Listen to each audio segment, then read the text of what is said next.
Good afternoon, ladies and gentlemen, and welcome. This is going to be round one, game two. And Don is on the right hand side, who just got the win over Walter.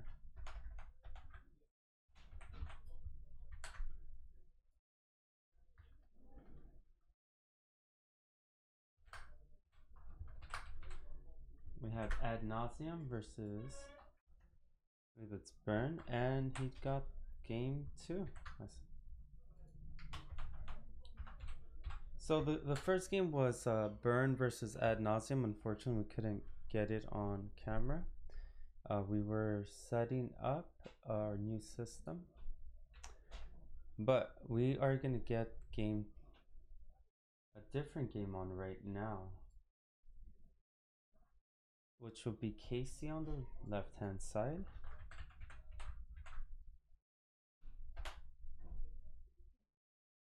And all right, so thank you very much for joining us today.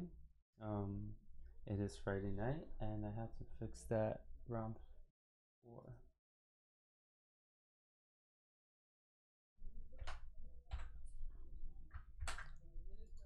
Sorry about this. I was pretty busy. Not busy, I was late. I'm gonna be straight up. I was late on the setup. My apologies. And yeah, anyways, so we have Casey on the left hand side. I'm not sure what deck he's on, nor do I know who his opponent is. I'm not sure who's in favor of the match either, so we'll see very shortly.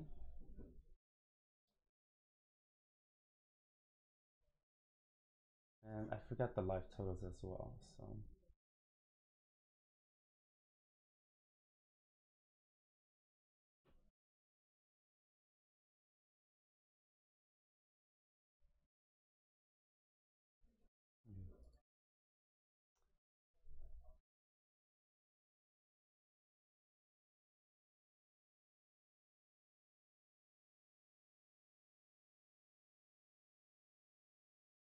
All right, hopefully we'll get some action soon.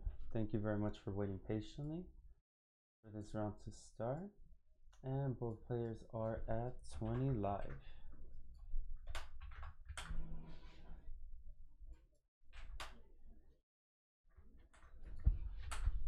One second.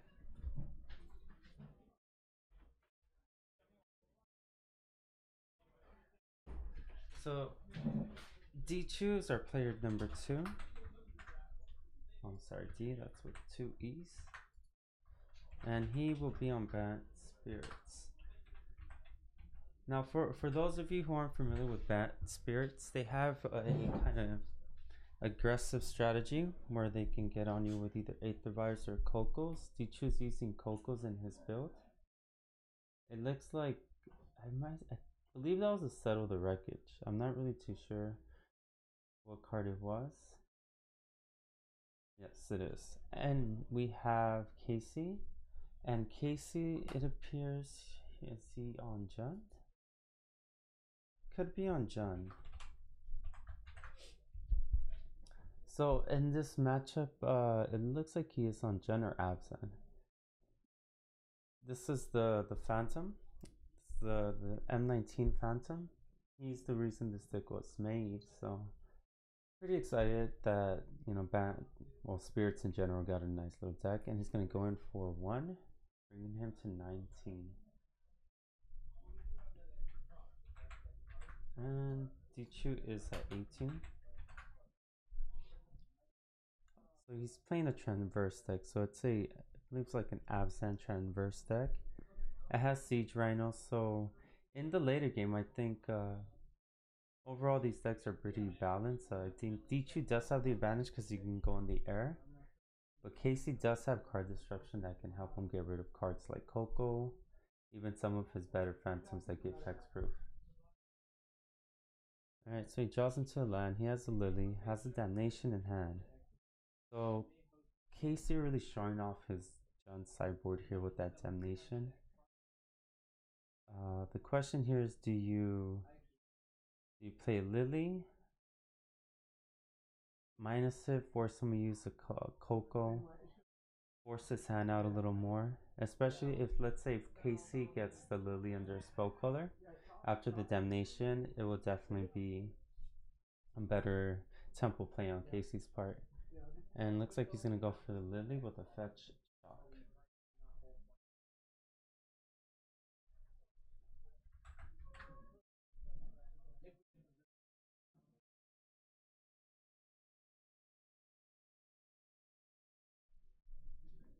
Okay. I'm gonna go ahead and here kill the Lily. She's passing. I don't think I see a Coco in his hand. And we have Casey drawing. He draws into a Blooming Marsh. Alright, so then it's not worth to board wipe here. The question is, do you start playing out your creatures, go aggressive strategy, and hope to top tech better than D2?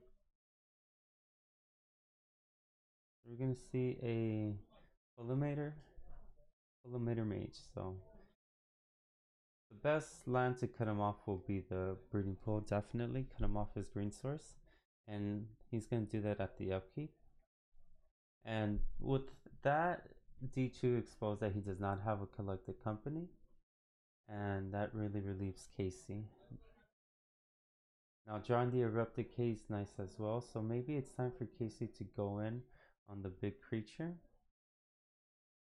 Killing that. Oh, he's gonna draw both creatures. Next turn he can attack for both, assuming D2 leaves one creature open to block with. So it'll be a much more aggressive play for Casey next turn.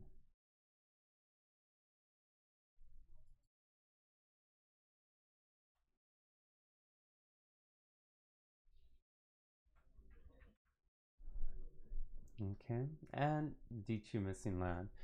This is gonna be a very good game for Casey at this point. He's gonna, assuming D2 doesn't draw into a green source, because he needs to fix his mana, and he needs one more mana for his Settle the Wreckage. If Casey can start crippling a D2's hand, I think he can definitely secure his win.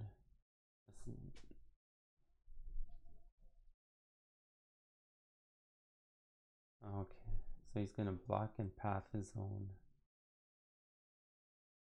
So he can Erupt Decay in response to cut him off, to cut him short of that, of that land search.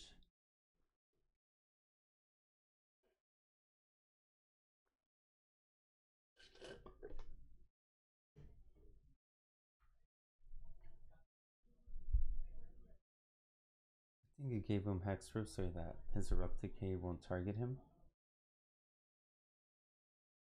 And he gets his basic land. And it's going to take 2 damage. Or 4 damage.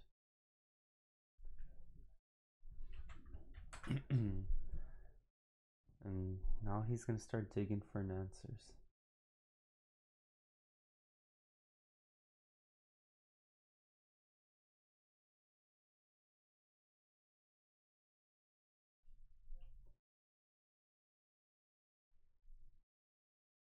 Casey, not a word, Settle the Wreckage is gonna, it's gonna be a blowout, definitely. Definitely a blowout. Let's see what D2 has up his sleeve. So if he passes, that means he's just going to be open for Settle the Wreckage. He might even be aggressive and attack here.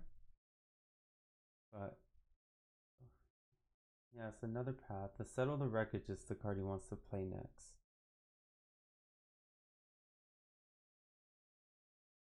Okay. If I believe that if he attacked with his flyer. Oh, okay. Here's the Settle the Wreckage. Blowout. However, it's good that he still has his Tarmogoyf in hand.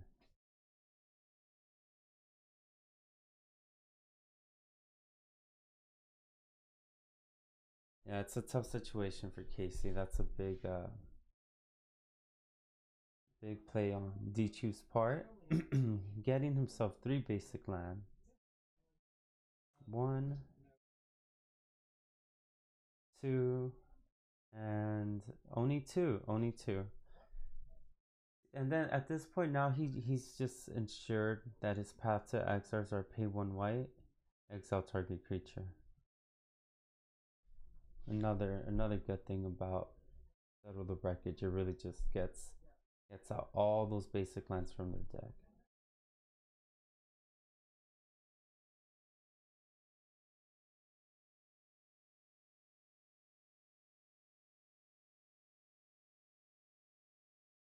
And he does have a path to exile in hand and a worship.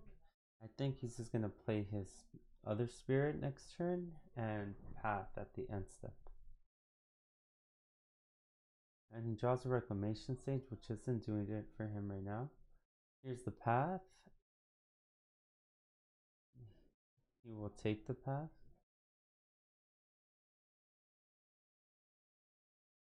And most likely bring in another spirit just to apply a little more pressure. And he just has to keep applying this pressure now that Casey has no creatures and he has an answer for another creature. He is unaware of that damnation, which is gonna hit him just as hard as Casey originally got hit by that. Settle the Wreckage.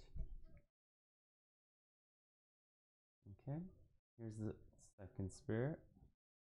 And let's see what he top decks. A Coco will be ideal, and he got a Noble Hierarchy.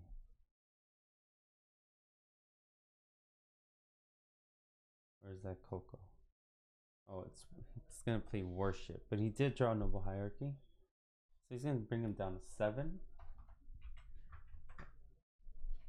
And Casey has an answer for his creatures, but not sure if he has an answer for his worship.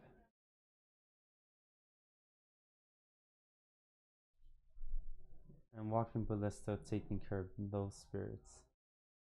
Such a great card.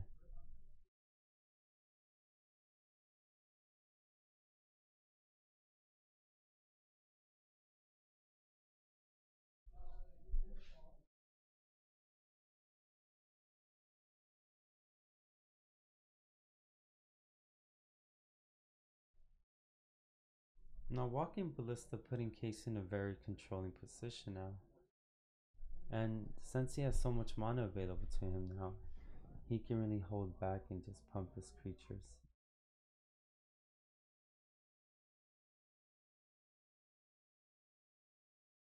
Oh, of course, he does have Reclamation Sage in hand.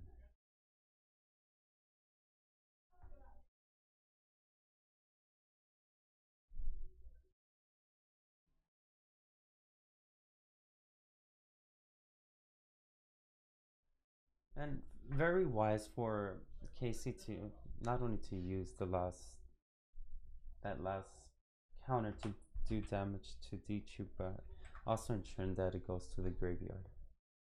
Draws a Windswept Teeth. Goes in for 2. Now they're really grinding it out. I'm really enjoying this match. The Treetop Village, very important land to play for on Casey's part. He really needs to get that extra damage next turn. And if Dichu doesn't get some type of answer for his Reclamation Sage and his Treetop Village, he will be dead in 2 turns. And Casey does have sufficient removal like Damnation and Erupt Decay in hand. So I don't think he's too worried about any of his creatures at the moment. And he draws into a Spell Queller.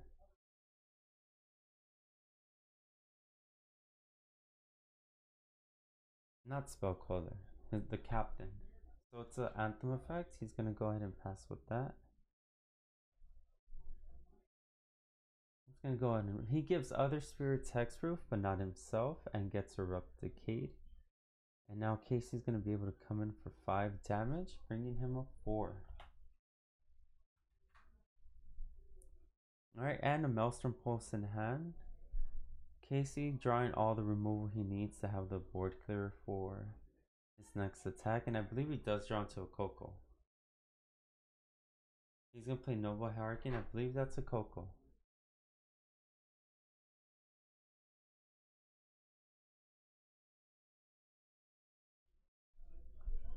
D2 reorganizing his lands and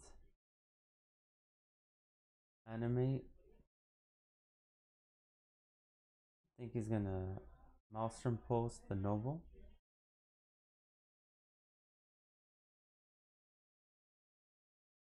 And Coco in response. Now, very late Coco, but can this Coco save him one turn? Let's see, let's see. He can get a Spell Queller, which we haven't seen any of.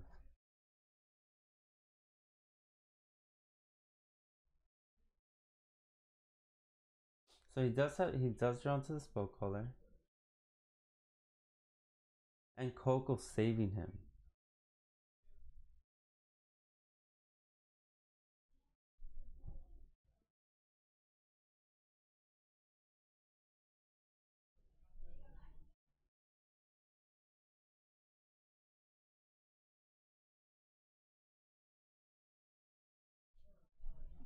Coco really coming out of nowhere, clutch.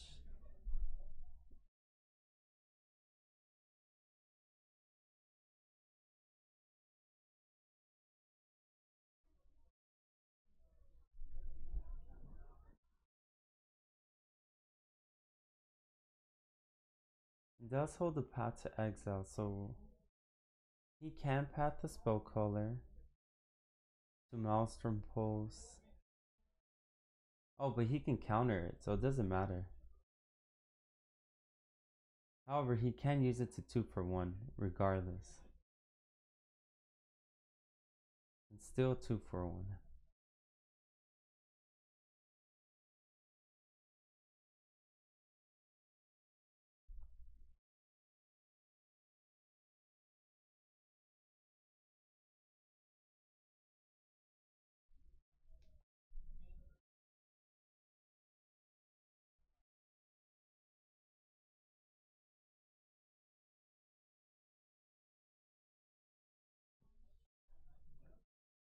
So we're gonna see if Dichu's gonna sacrifice. He's gonna sacrifice it. Counter it unless he pays 1 or 2.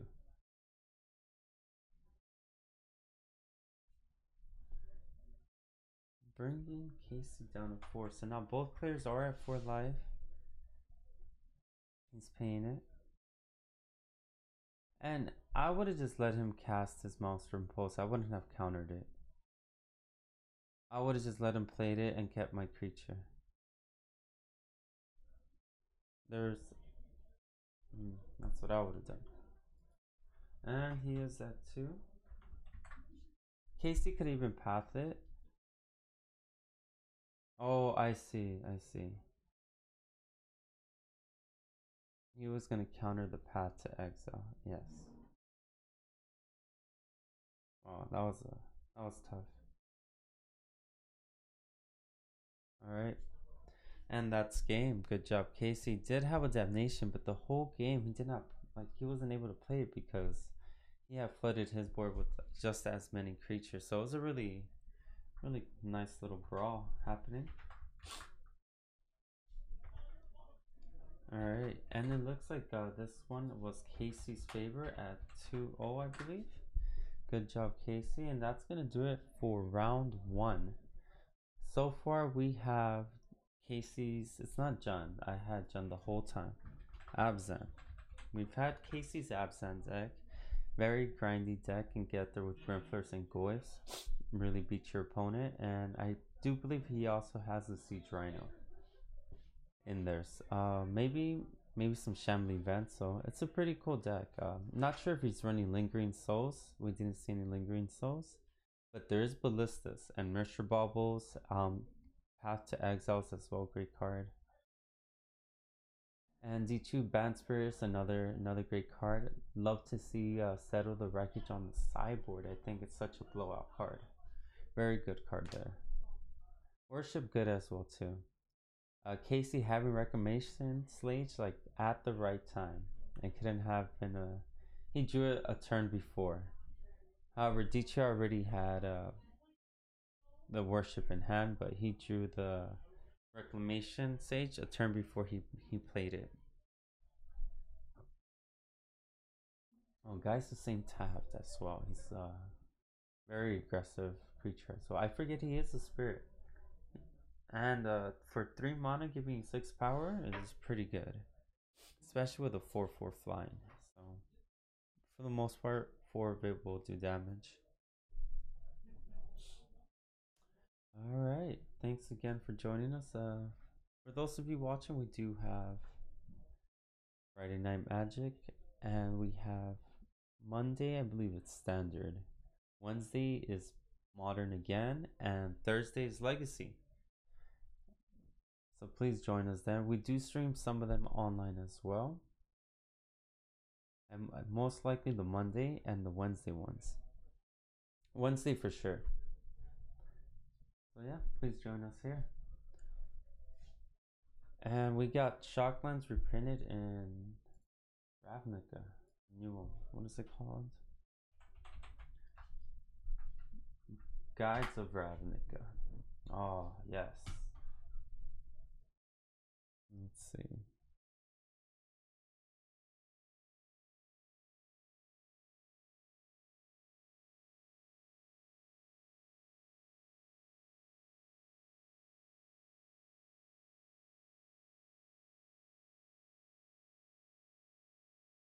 This.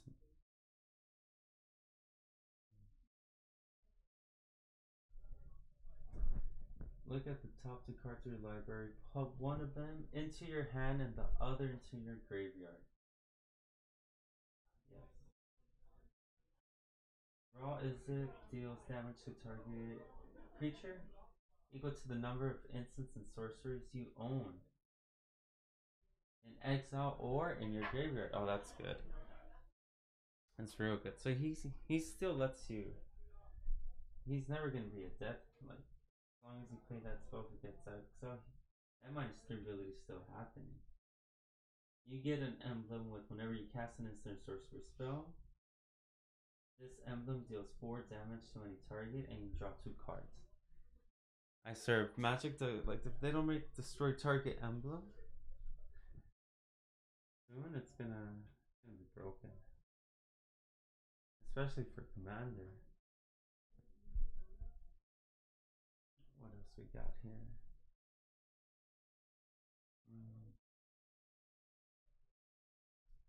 What do you guys think about this card? Thought Erasure. Target opponent reveals their hand. You choose a non-land card from it. That player discards that card. So reveal 1. Look at the top card of your library. You may put it into your graveyard. You see, this is definitely like Grixis control. Grixis Surveil with Razel.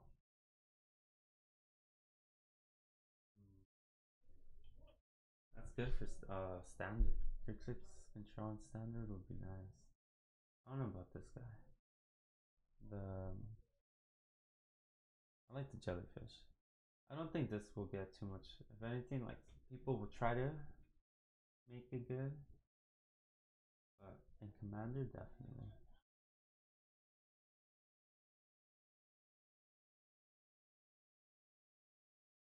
Oh, I'm very excited for this set as well. Not only because of the Shocklands, but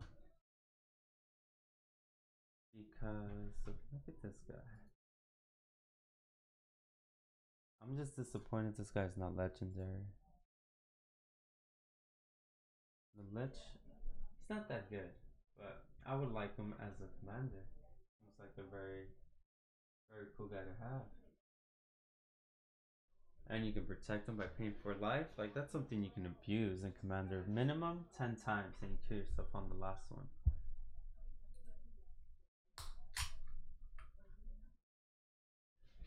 There's another card I really like. Oh, okay, this another where is it? Another young pyromancer, but this one gives you 1/1 blue bird illusion creatures.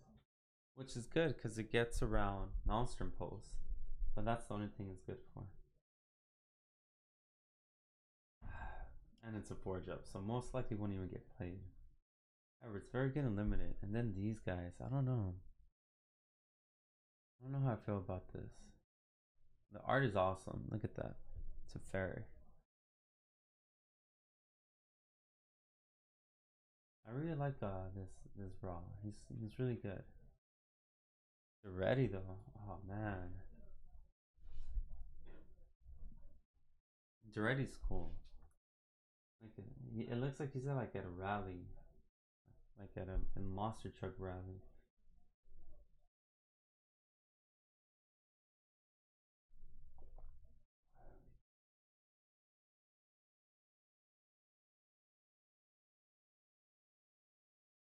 And they have that new mechanic Mentor. Mentor is whenever this creature attacks, put a 1/1/1 counter on target attacking creature with lesser power. And at the beginning of combat on your turn, for Legion War Boss, at the beginning of combat on your turn, create a 1/1 red goblin creature token. That creature gains haste until end of turn and attacks this combat if able. This one reminds me a lot of the current one we have for in the Goblin decks, Rumblebush, something like that. He does the same thing at the beginning of combat. You get a token. That token has haste, and all other tokens attack if able.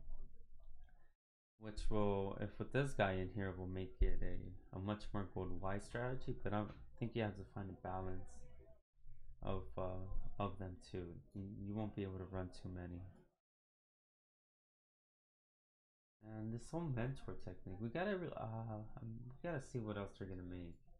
If they have like a red, maybe like hopefully a one mountain hasty creature with mentor would be nice, like a 0/1 with mentor haste.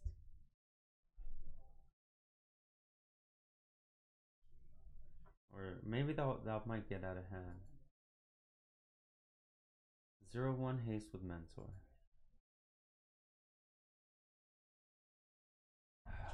All right. So round 2 will be starting soon. Thank you very much for those of you viewing. Really appreciate it.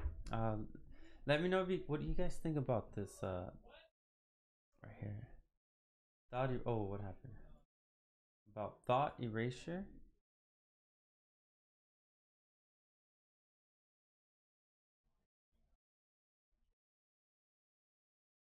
There you go.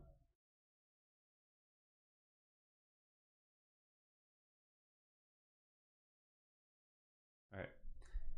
In modern, I think thought erasure will be good in modern. I'm not that familiar with like identifying cards and knowing whether or not they will do well in modern or not. So I think a card like this seems powerful, especially with the Surveil one, especially since you have things like Snapcaster Mage, things with the Delirium, stuff like that matters. This can possibly fit in one of those type of decks where you can use Surveil to increase the chances of getting and activating Delirium, so you can use your transfers. That's what I can see happening. I really like this idea that you can, you know, replay it later in the game by simply discarding one card, which can be a land card later in the game. I like that idea, that this buyback. It's not exactly buyback like the mechanic, but it's more like a flashback, I should say. I think it's really cool. I hope they print better cards, but I know if they do anything that's a one drop like blue cantrip with Surveil 1, draw a card, maybe that will get good modern play. Might even ban it just because it's can allow you to, like, for example, this is a really good one. As far as like the Surveil mechanic goes, like return target creature to its owner's hand, Surveil 1. This would have been nice when Delirium was in standard. I think that they could have really pushed these two together and create a really nice deck. Alright, so looks like round 2 is up and going. Let me go ahead and get this out the way now. Thank you for those who have been viewing. Really appreciate it. And yeah, let's go see who our opponents are. Give me one moment. Oh, we have Casey again on the left hand side, and to our right we have George. Now I'm not sure. I think George is playing a green white papers. I saw him playing or green white red. I'm not. I forgot what he was playing. I think it's white red. Yes, white red papers. Sorry.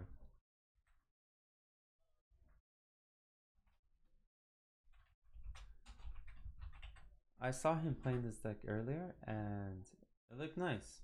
I wanted to see more of it. I'm glad that it came up. And let's get this out of here.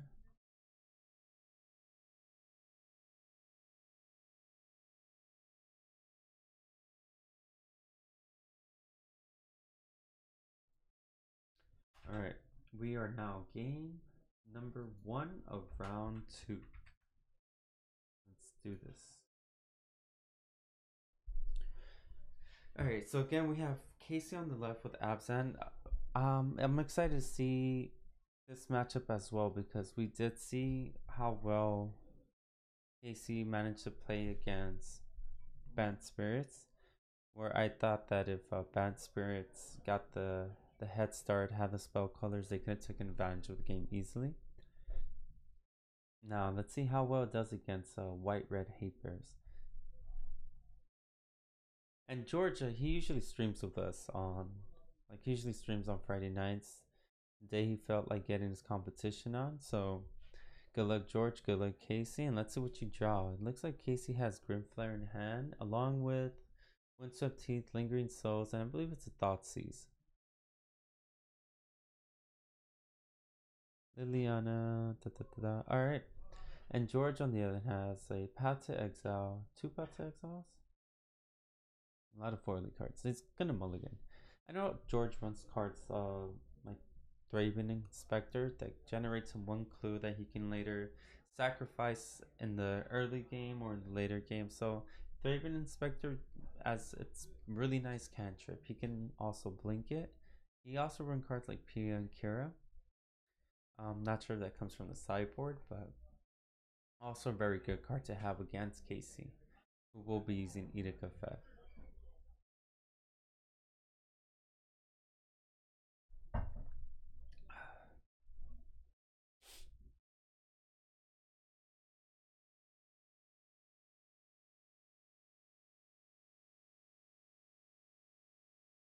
Alright, George Mulligan in here. And if that is a Thoughtseize in Casey's hand, it's gonna be really good for Casey.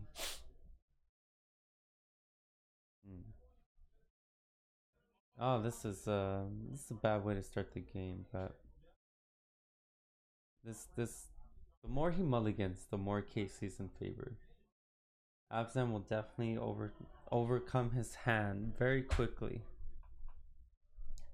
So what do you need, George?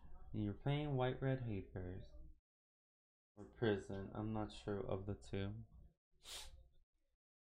You're facing a Liliana, a Grimflare. He's possibly gonna drawn to like a Goyf. Alright, so you're gonna be keeping. It looks like a land.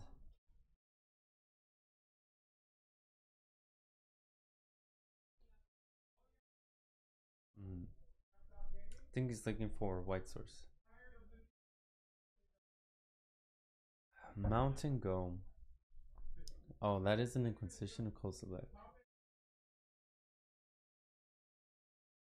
He's gonna bring himself down to 17. And we're gonna see this Inquisition of Kozilek come out. Most likely taking away, I'm assuming, let's see what he has. Oh, Smuggler's Copter, Thraben Inspector. I'll get the Thraben Inspector just in case he draws a white source. I don't want him to get that cantrip, but there's really nothing you can do about the Smuggler's Copters, and they need creatures to be activated to activate their ability. So George is not really doing much at the moment. Definitely get rid of the Thraben Inspector and he will pass. Alright, draws into a Ghost Quarter.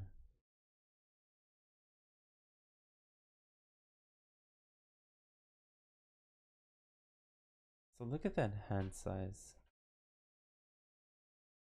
And there's a Thoughtseize bringing Casey to 15. And I think we'll take the Flicker Wisp here.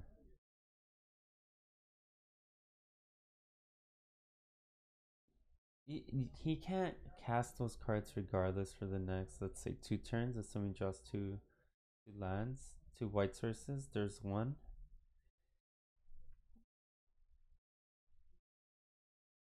And there's a Fatal Push. So there's a Ghost Quarter for his man land.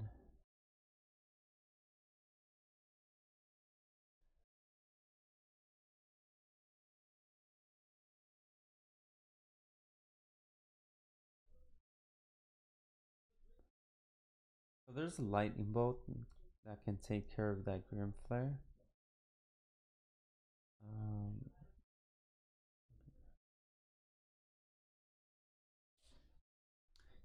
I think George didn't play the Smuggler's Copter there because he's aware that Casey runs Maelstrom Pulse mainboard, if anything, 1 copy.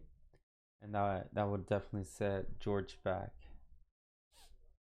So now, will Grim Flare, he's going to come in hot. I think he's going to get bolted to the face. And that's going to take care of Grim Flare. Now with George with 1 card in hand, I will safely play a Swamp.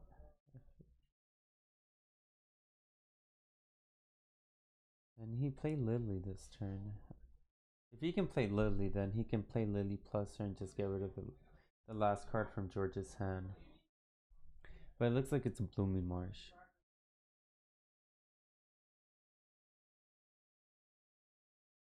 So Casey's gonna... Oh, I see what Casey's doing. He's gonna force... He's trying to get George to destroy one of his lands so that he can float 1 mana. But then that's gonna allow Casey to get that second Black Swamp he needs. Oh, to play Lily. Oh, well then Lingering Souls is another option.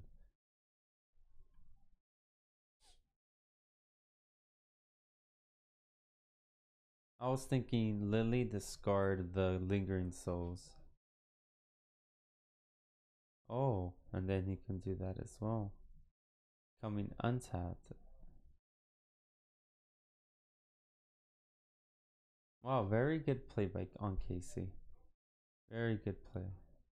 And here's Lingering Souls, so he's gonna get 2 1/1 flyers.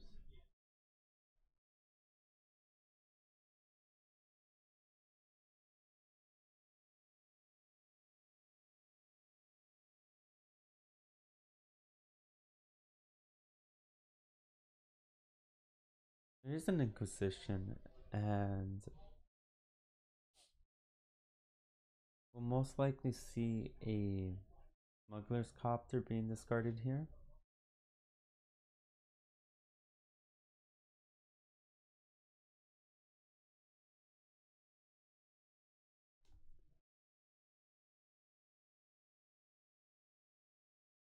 It's gonna attack him for 1. And he's holding 1 back because if he draws into a creature, he's definitely gonna go in with the Smuggler's Copter. That's why taking that Thraben Inspector was such a right play to do. I think we're gonna see another Lily being dropped, and at this point you do want to put as much pressure as possible, and he'll be getting back the Grim Flare. Almost makes me want to want to run something like Dry Arbiter in cases like this where you can return it just to make your land drop. But, of course, Grim Flare is the better play. So there's the Lightning Bolt to the new Lily, and Casey gets into that Mercia's Bauble. He does need something like that, especially because he can drop out his hand before the discard matters to him. He's gonna come in for one more, bringing him 17. Very slow death to George. There's the Grim Flare and pass. Come in. All right. Draws for Mercia Bauble. Hey, Walter. Oh, Walter. Wagner, sorry. Are you going to be joining? Sure, dude. Yeah. I thought George was going to join you, but then I saw him playing right now. No, George is playing. I thought I'd stop by, I guess. Yeah, I walked in and I saw the, this right here. You got to come out on camera, my friend. Oh, okay. Well, the mic is like over here, too. That's cool, dude. So, okay, there's the Fatal Push. In case he's gonna be coming in for 4. Oh, 6. Did he mulligan this game? Yeah, he did mulligan. How did you know? And there it's not a lot of lands. There's not a lot of stuff on the board, and I looked at his graveyard when I got here, and there wasn't a lot. So I figured he did take a mold or two. And then there's the other Mercia's Bauble one. Most likely, we'll be seeing an ultimate from Lily. Just to have George be even more set back. Yeah, that's. So there he draws into a land and another Lily. I'm discarding that. Gonna go in for. Should be lethal. It is. I'm pretty sure Delirium's already active. So it's already 6 plus whatever. Yeah. He's bigger than a 5. The Goyf is definitely bigger. Artifact, land, planeswalker, creature, instant, sorcery. That's 5. That's lethal exactly. 5, 9, 10, 11. Yeah. Okay. So this is game 1? Game 1. Who was on the play? Who was on the play? Casey was on the play? No, George was on the play. No. Yes, George was on the play. Okay, oops. George, yeah. Alright, and Casey gets that one. Alright. I think definitely gonna be Favorite and George's for the sideboard. Could be. You have Chandra's in the side. I was looking at this deck list and I told him about it. Well, I remember I mentioned it before, and then he started looking into it, and he told me about it. And I told him, yeah, I kind of knew about that. Like the deck, it's pretty cool. It's got the Kiki Jiki Resto combo, but I don't know if he's running it. I saw Restoration Angel. I haven't seen Kiki Jiki. Okay. It runs. I think he took it out for another Pia and Kieran Alar just to have. Yeah, I think two of them. I think he runs main board, right? Pia. Yeah. If he did take out Kiki, then that means he's running 2 Pias in the main. Pia and Kieran, not just Pia. Because I think that card Pia and Kieran is really good, especially against Abzan, because you have those Lily. Yeah. Edith effects. Yeah, and you have and then it makes you have blockers in the air too for his Lingering Souls. I could see George bringing in maybe a Cunning Spark Mage. Maybe it deals 1 damage to target creature or player, and it has haste. Oh yeah. Sometimes they equip it with a Basilisk Collar. Yeah, that would be cool. I don't know if George is running that in here though. But he's taking out his Vial. He's taking out his Bolts. You kind of don't want Bolts. No, not against Goyfs. Not against Goyfs. Not even against a Grim Flare. No value off hitting one of theirs. And even if you use it on the Spirit, exactly. Yeah, it's not good enough. I mean, it's always. 1 card is providing 2 tokens, and you're using 1 card for half of that card. Yeah. So it's not even like a 1 for 1. A 1 for no. For like a 1 for half of a card. A quarter of a card, dude. Oh, a quarter, yeah. Because you only take out 1 token. Yeah. You get 4 tokens. You're gonna take out 1. But he's bringing in the 2 Chandras. It's running like 2 Chandras on the sideboard. I like the Chandra could be a way to deal with either get more mana, start dealing 2 damage to him, or just deal 4 to maybe a Grim Flare if you want. Even card advantage, like, or card advantage. That's what it provides. It provides very good card advantage. Being able to cast stuff off the top of your library, and then what was I gonna say? No, especially and then keeping the cards in your hand is really good, because it makes you And sometimes, like, you might not have land. You plus Chandra, it's a land. You play it. Yeah. And especially if he's running, let's say he is running Pia and Kira, it requires 2 red mana. So with the Chandras, they'll help him. Yeah. If anything, mana fix. The triple red Kiki is a little hard, and I think that's why he didn't like that card.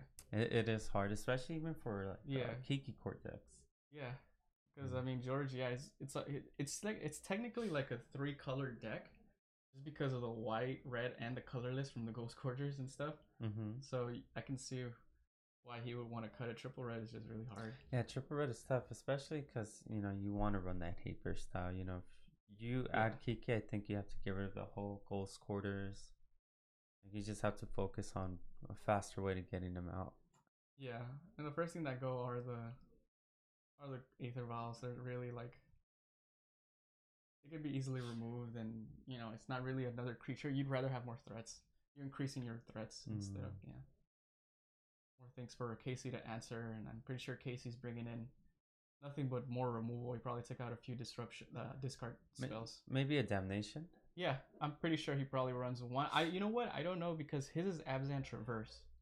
I don't know if they run Damnation. He does have Damnation. He ran it on Banned Spirits. Did you play it before? Or? Yeah, he played here before against Banned Spirits. You saw the game? Yeah, I was at school, and I was watching the video while in class. This video? Huh? This video? Yeah, I was on Twitch. I honestly, I'm very, like, I feel so bad. I started the whole Twitch stream pretty late. Nah, it's alright. I mean, it's just kind of like, we're adults. You got stuff you got to do. I mean, I was playing Commander. Okay. Okay, so it looks like George is gonna keep. I think he's they're both seem like they're questioning their hands. Yeah. Nice tree on the plains, huh? Basic swamp. He's gonna go ahead and look at his top card. Maybe he wants to fetch it away if he doesn't like it. If he does, then he's probably just gonna play a basic. I mean, you can just or not fetch, because he did draw a basic swamp for the turn. Yeah, he didn't like it. He didn't like the card. I wonder what it was. And let's hope he has a follow-up play. I'm not sure. I didn't get a good look at his hand, but it's probably a discard spell. Yeah, Inquisition or Thoughtseize is good. It looks like he's not gonna be no follow-up play. Just gonna stay at 19. Either overall, he still got to play 1 spell this turn, so not too bad. And I think he draws into a Fatal Push. So very good turn to draw into a Fatal Push. So here's the Fatal Push. Oh no. Alright. He wants to attack next. Yeah, I think he wants to be able to kill it, and then but this literally, I mean, this Thalia is gonna make Casey like use more of his mana, which allows George to do more shenanigans. He does have a Ghost Quarter. If he has a Leonin Arbiter. He does have Leonin Arbiter. Oh, he doesn't have But he has a tap land. And this is actually going to be setting him off from one of his fetch lands in hand. And he draws into a basic forest, which is a pretty good draw. He does need white to finish his color palette. And there's a... Casey has no fetches, so he's fine. Even if George were to Ghost Quarter him, but... because he has a Godless Shrine, so he could still get the triple black. I mean, the double black for a Lily, if that's what he draws. Oh, but Casey is on the mono Goyf plan. And he's bold right here, and you could cut him off green. He's gonna cut him off green. George is free to use a path too if you want it. Yes, Ghost Quarter by path. Yeah, Ghost Quarter, one of his green source, and then path. He does have a basic forest in his hand though. How nasty would have been if he drew another Ghost Quarter? That'd be perfect. Just get him off those 2. Just keep him with a swamp. Yeah. He does have a path. I see it right there. It's a foil path. The Rebecca Goyart. I mean, that's the best target to do it on. Is on one of the Goyfs. Oh, I forget the tax effect. Oh, that's right. He's like, look. But now it's a 3 because there's an instant because of the path. What else does he have? He has a Chandra. He has a I guess that's why he doesn't want a Ghost Quarter. But regardless, he has Thalia out. Yeah, so it would cost 5, but I think he's hoping that Casey will get rid of Thalia, and it'll let George play his land. Mm-hmm. Because he didn't play a land this turn either.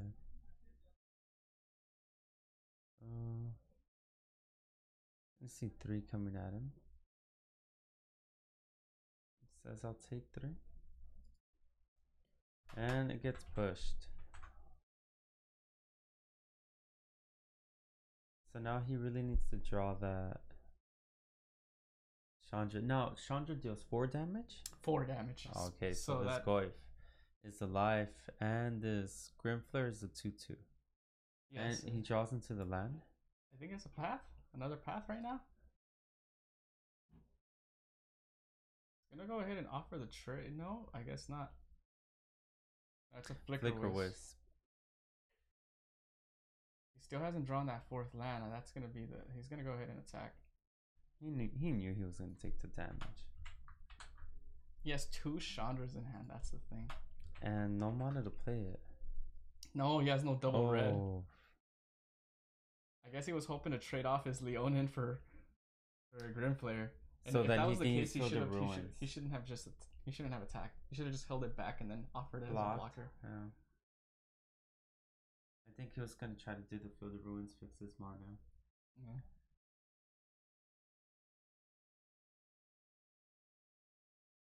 Yeah, he shouldn't have attacked. He should have left it as a blocker, because then it would force Casey to use a removal spell. And he's taking 6 damage. Yeah, he's taking 6.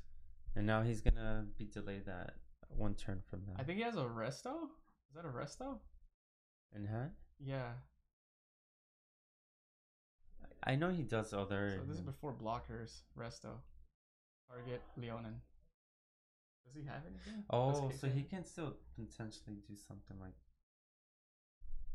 He can't kill the Grimflare here. I don't think Casey has anything. I think he has just lands. Yeah, there you go. Alright. So, not a bad trade.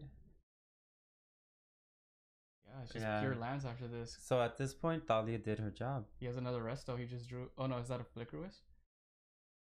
He could attack for 3, cast Flicker Wisp, target Restoration Angel. At the end step, Restoration Angel Flicker Wisp targeting Tarmogoyf, so he won't be able to swing it for 4. Oh, Summoning Sickness. Yeah. Well, he'll just be gone for the turn, for Casey's turn. So that's a line that George can take. He can, or he can try to, I think he's trying to fix his mana. I think he might. I think he's gonna Flicker Wisp targeting a land, but George's life is fine. I thought he was lower, but I forgot that he blocked with Leonin. So I think that's the play we're gonna see here. I think he would just keep aggroing him.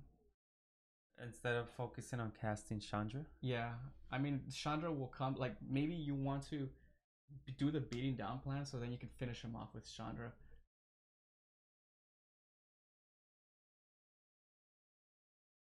He's just gonna pass. Yeah, so most likely we'll see that. The Field of Ruin? Field of Ruins to get a mountain. Yeah. He doesn't mind taking, 4 damage? Especially when he can swing 3 back. That's true. Followed up by a Chandra, is going to end up soaking up the next damage attack. Most likely. And then followed up by another Chandra. I guess Casey isn't really drawing that much right now. Or another threat. Is he drawing another? It's 2 lands in hand. 2 lands. He's going to take 4. Here's the Field of Ruins. He's going to pop his White Source. I'm sure Casey's going to go get a Plains. And George is going to get his mountain. There they are. It's a nice mountain. Yeah, I like his basics. Yeah. Very classy. And then we're gonna see a Chandra here. Yeah, No. Chandra. It's just Play gonna tick up Chandra for plus 2 damage. There's you can't kill the Goyf. You can't cast anything if you had mana. So you just want to just deal 2 damage, forcing Casey to attack it. Yeah, and Casey can't afford to keep it on the board either. It's just gonna take over the game. Yeah. So Jer's gonna draw. He draws a Magus, Wow. but Casey But has look at all those bases. So he's gonna go ahead and attack for 3. Gonna take it. George brings him down to 11. He's gonna go ahead and cast Chandra. Pretty sure. He's gonna go ahead and plus the 4/5. Don't do it. Just plus for damage. Plus her.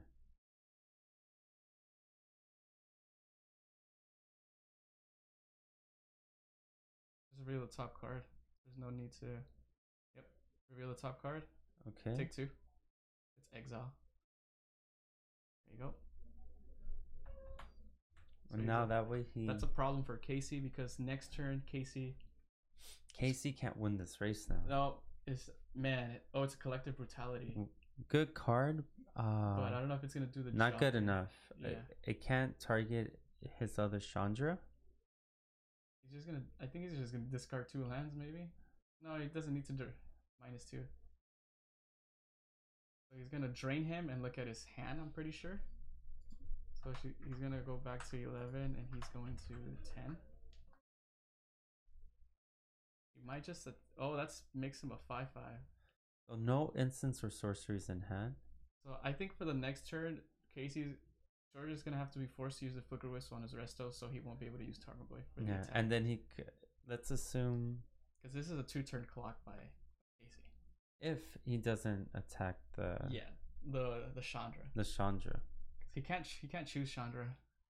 He can't choose anything.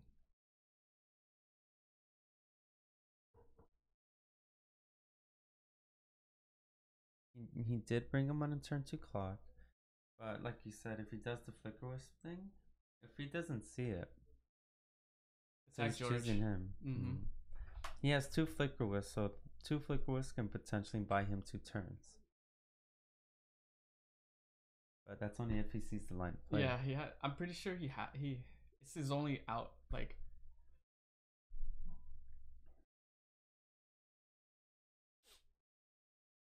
don't cast. Oh, he has shot. Lightning Bolt. He does? He has Lightning Bolt in hand. So he can minus kill the Goyf. Oh. He could have cast that. He can cast and push it. Push it, yeah. I think he's trying to just beat him here. 3, go to 6. Even collective brutality. So he's at 5 and Casey's at 6. I think he's seeing it. Flicker Wisp, target, resto. Yeah, he got it. End step, resto comes back. Target Flicker Wisp, target your Goyf. Target the Goyf, yeah. I'm gonna target my Chandra. So it's not gonna come back till Casey's end step. In case he allows it to happen, I'm pretty sure George figured out that Casey doesn't really have a lot of removal. Otherwise, he would have used it on his resto a long time ago. Yeah, and now he has lethal next turn. He does. More than lethal.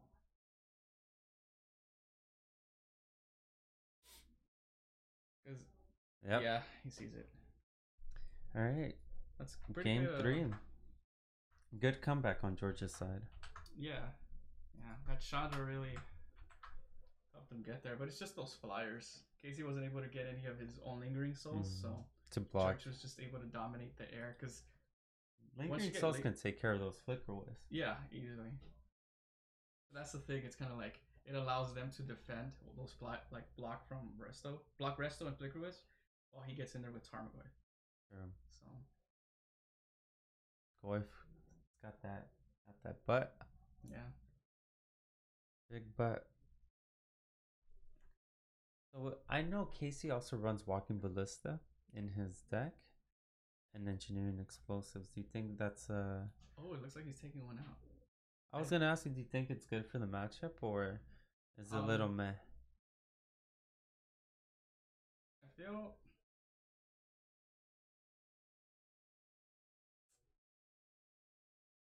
I'm not sure. I'm not sure how to feel about that. It's tough, right? Yeah.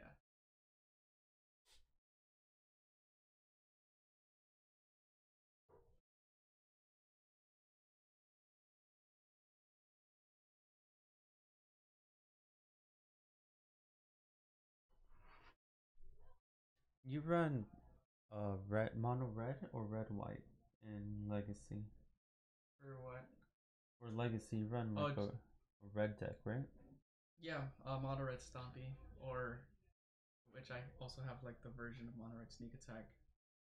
I also have Steel Stompy.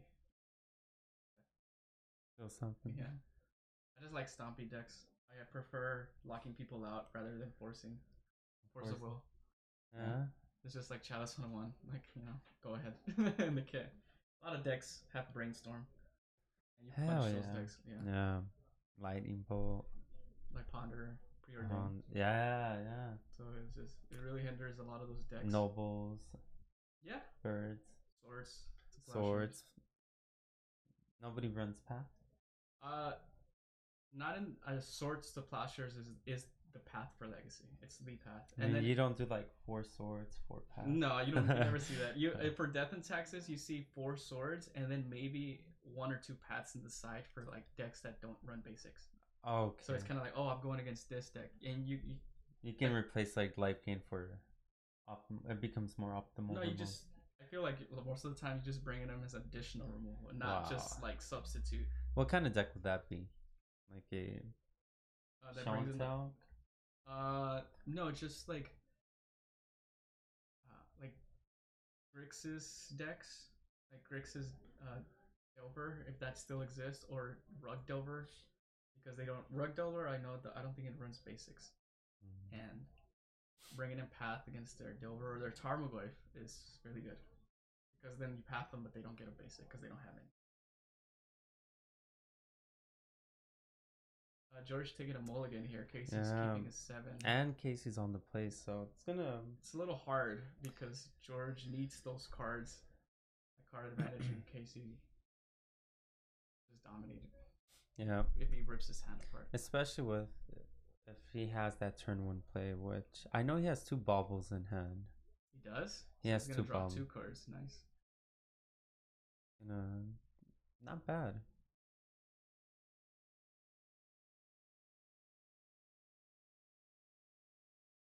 What he won against the first round, since they're both 1-0, right? I take Casey won against that Bench Spirits. He did. Oh yeah. And I'm not sure who he played, so there's double bauble. Wait, there's a better 6. I see a Blade Splicer. I see a Bolt. I see a Thalia in the first quarter. He's gonna reveal the top card. Put it at the bottom. Bless you. He's gonna bobble. Target himself. Does he like the card? We'll see. Another bobble. Yes. Most likely you can see the top of George's library. No, he's just gonna draw his upkeep. Oh, then he's gonna look at the next card. I think George has a Rest in Peace. He's gonna put that. Oh, he's gonna put the. He's actually opting to get the Fatal Push out of the way there. He's gonna draw 2 cards in his upkeep. He drew 1 card already. I mean, he's gonna draw a card on his upkeep and then draw for his turn. That's 4 cards. Yeah, very good plays.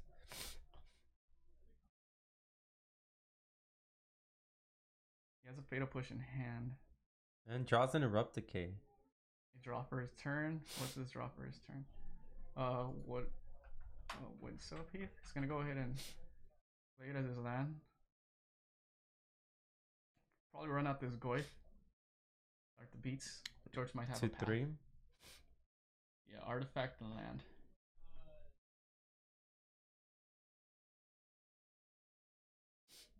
Do you get here a Godless Shrine?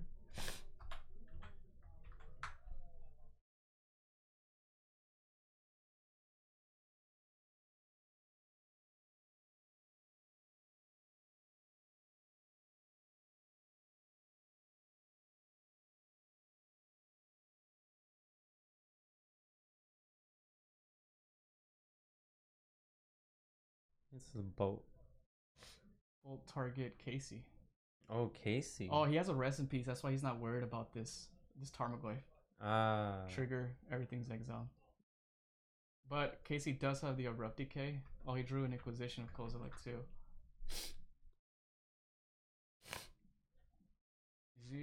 short on lands? Casey? Yeah. Inquisition, Erupt Decay. I can't tell. I think it's a Shriekmaw at the very end. I think it is a Shriekmaw. Another Goyf. Deciding what he wants to do. I think we're gonna see Erupt Decay here. Target the rest in peace. So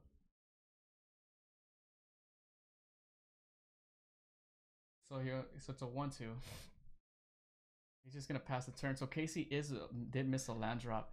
If George has a Leonin, which he does, and a third land, he can path the Goyfin. Even playing the Leonin makes his fetch land so horrible. Oh, okay. So that Thalia is making that. Oh, he just draws his land. All right. He's gonna go ahead and probably Fatal Push this. He has a Lily of Last Hope. That's gonna end up dominating. Yeah. Oh, that's gonna be a Shriekmaw. A Shriekmaw. And you can save your Fatal Push. Oh, not. And then he's an Inquisition. Probably taking the more like. Followed by Inquisition like equals higher damage. Yeah. So there's gonna be Path to Exile thrown to the graveyard most likely.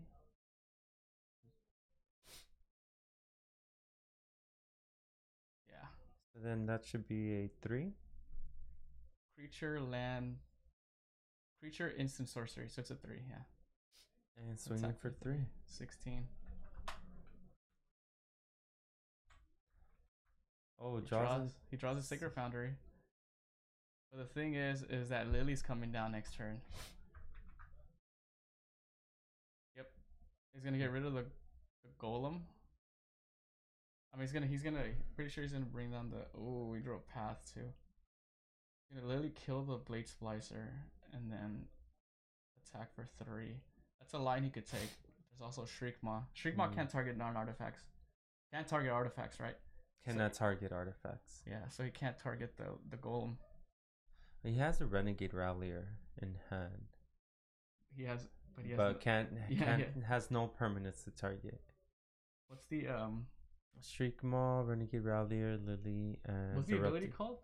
Renegade Ralliers? It's called Revolt. Revolt, right? Same as Fatal Push. There's 3. Takes it. Close to 12. Sure.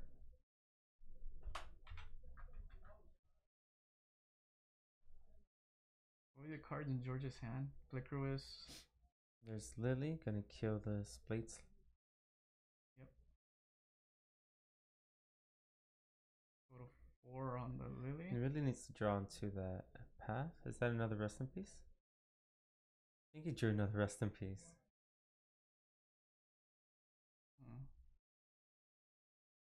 Attack Lily, go to 1. And then Rest in Peace. Like, sure. So now. No, Shriekmaw can't get in there. He has to Fatal Push it. That Lily is not going to be able to revolt to get in. Actually. And he can't. He has the Shriekmaw to activate revolt. But he can't do both. The Shriekmaw costs 2 and then Renegade costs 3. But it doesn't matter because his graveyard is exiled. You're right. If it was something like he needs to kill something converted mana cost 4, and we'll trigger Revolt. But he also has Path to Exile. That'll ramp up George. That only benefits George. That Goyf is done. George's creatures, if that Rest in Peace doesn't if it survives, it's gonna win him the game. Yeah. So that Golem is a 1/2. I think you just play the Renegade Rallier as a creature. Yeah, as a blocker.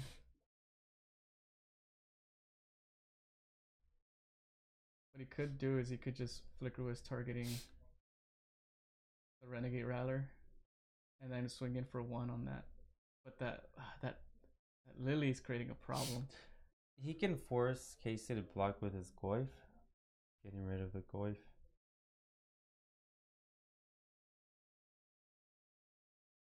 What are you gonna do? I wonder if it's worth Flickerwis being something here. Yeah, he has to be very aggressive here. Forcing him to block with the Goyf now to get rid of it permanently. He's still attacking it for 1. For 2. Oh, it's -2, -1, right? Yeah.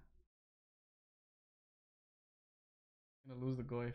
See, that's a good line if he blocks. He's gonna take it.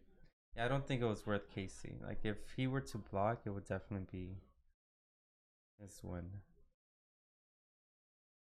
Oh man. Wow. Yikes. Sack. I'm at you for 3. 3. 9. So it looks like Casey's gonna take over the game with these lilies here. Draws into the Blade Splicer. However, it's not good enough. It's not. It can. I mean, you have nothing else to play, but It won't survive. Like, yeah. That lily, those lilies are getting out of control. and here's a lingering soul. Yeah. Yeah, it's over here. You just +1. Plus both. You no longer need Shriek Maw.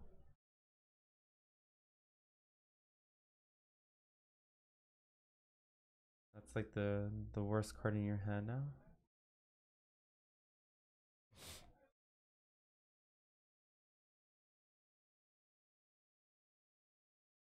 And Renegade Rallier is a 3/2.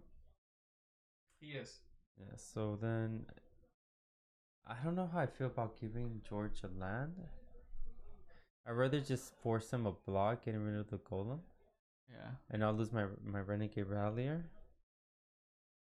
But he is trying to put him on a clock, I suppose.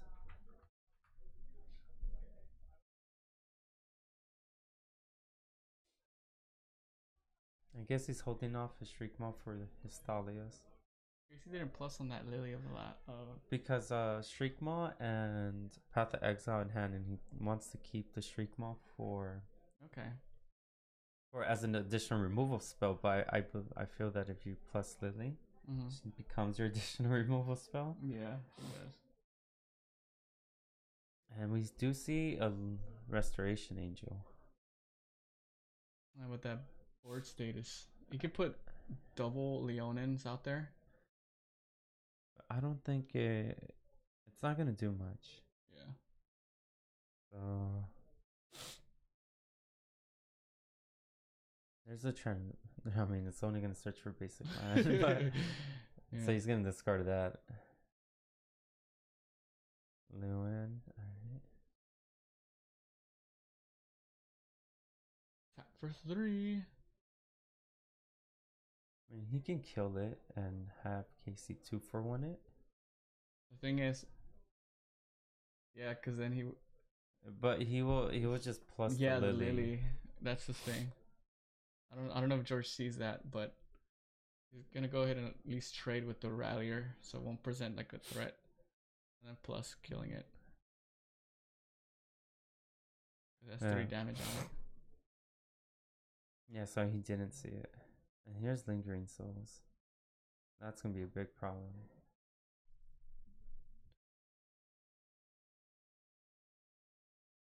Some full art Lingering Souls.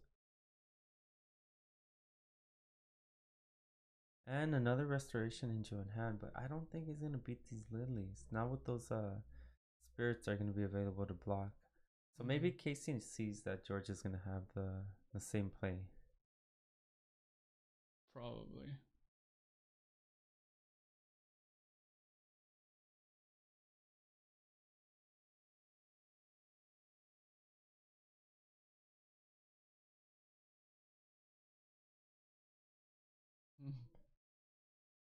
Going for 2. Takes 2. I think he's gonna do the end step so that he doesn't lose it. And he can probably take down one of the lilies. One of the lilies. Yeah, for sure. Oh, Blade Splicer. That's a good value card. And go ahead and pass. He's only has. Here comes a Restoration Angel. Probably gonna kill the one that edicts. Gonna draw Land. the land. I believe so. Gonna go ahead and attack the lily.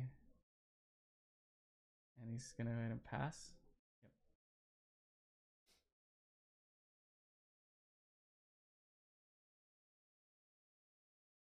Reverse?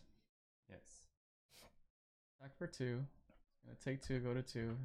Pretty sure he's gonna Shriek Maw here, or just shrink it so it's a 1/3.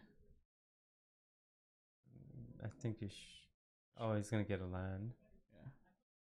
Oh, and then the following turn you can pay 5 mana to keep the creature as well. That's true.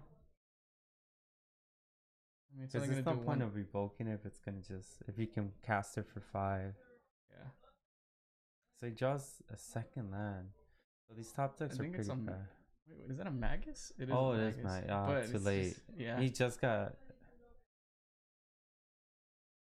Yeah, I think this is it for George. Magus. He's gonna go ahead and pass. I think he's just gonna Shriek Maw the Restoration Angel, and then swing in for 2 in the air. Yep. And I think he drew into something.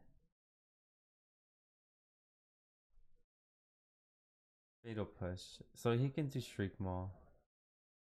I don't even think he has to do the Fatal Push. Shriek Maw. Well, that activates Revolt, and then Fatal Push works on the Restoration Angel because it's sacrificed as soon as it enters. It still enters, but it's so it counts. I mean, either line he took, it would have been the same. There you go. 2-1 Casey over George. Very grindy match. I like it. That's the kind of matches I like to play. Ooh, got chills. Good job, Casey. Abzan for the win. Did Casey take out his Siege Rhinos from his deck? Because I know he used to run Siege Rhino. I don't know, because I don't know if Traverse Abzan runs it.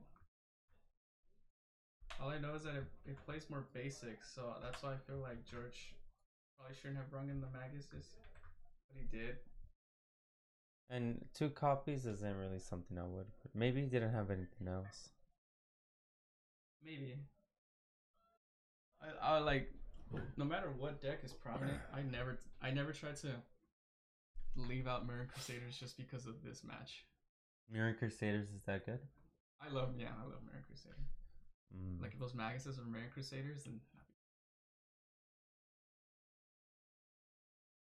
that would have changed it, huh? Yeah.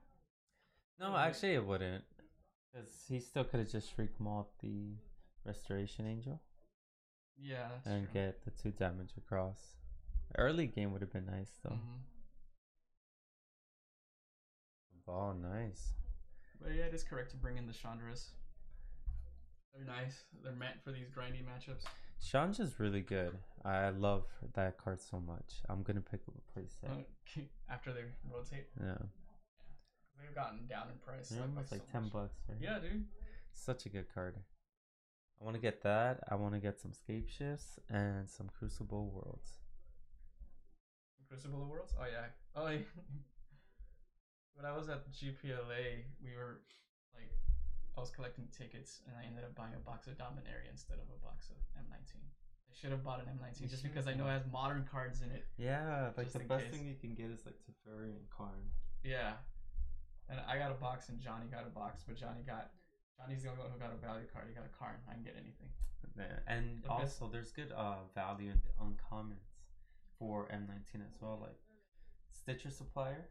Okay. You know how expensive that card is? It's an uncommon. It's already like $2-3. Oh, okay. Because of Bridgevine, you know. Yeah. And then a foil copy of that is like a lottery ticket. It's like $10-15. Nice. It's ridiculous. Yeah, I really like M19. I really want to get a box of M19. Yeah, because I want another Nexus of Fate. It's so good in Commander. I like it. Yeah. You play Gated Tig, right? Nah, not anymore. Not anymore? What do you play now? No, I don't play Commander anymore. Yeah. No, dude. All into Modern and Legacy, and a little bit of Standard, but that got boring quick again. I don't really like Standard too much. Like I like the idea of Standard. I think I'm gonna like this guy. Where is it? Guides of Ravnica. Guilds? Guilds. That's what it's called. Guilds. Ooh, let's see here. I like this guy. The Raw. Raw is is it Viceroy? Look at the top 2 cards of your library. Put one of those into your hand and the other into your graveyard. His -3 ability is good. It's never gonna not do anything. It says it deals damage to target creature equal to the number of instants and sorcery cards you own in exile and in your graveyard. Dang. That's pretty good, right? Yeah. It's never gonna be broken. Like not do anything. So Yeah. I think the fact that it counts exile is just pretty beast. You know, like this is just me. I was thinking of making like a mono green devotion, like Okay. doubling Season Genesis wave deck. Uh-huh. With like this guy, a bunch of like broken like planeswalkers to do ultimates. Yeah. Just like go ham. Play Oath of Nissas, you know? That Imara's pretty cool. Whenever she becomes tapped, create a 1/1 white soldier creature token with lifelink. So maybe just instead of attacking, you can have other effects that taps things down. Yeah, that's true. I honestly, I'm thinking of making a commander deck out of her. Of Imara? Yeah, because you got Cryptolith, right? Yeah. Run a bunch of Convoke stuff in there. Doubling Season, stuff like that. Dang, that Underrealm is really nice. You can go right into what's her name? That commander deck. She's black green. Oh, Marin. Yeah. Yeah. The return. Yeah. Mm-hmm. Graveyard deck. I just wish this was legendary. Yeah. I don't like. I would like this as a commander. If you would draw a card, instead look at the top 3 cards of your library, then put one into your hand and the rest into your graveyard. You know what this becomes?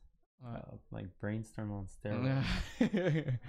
You run anything like as a commander. You run anything that says like, "Pay 1, draw a card, tap, draw a card," and you just like filter your whole freaking library. If you would draw a card. Yeah, that's pretty good. This plus what's that enchantment? Oh, search for Escanta? No, the green one. It's my favorite. Sylvan Library. Oh, okay. How would that work? Because it says draw 2 Dude, I don't know.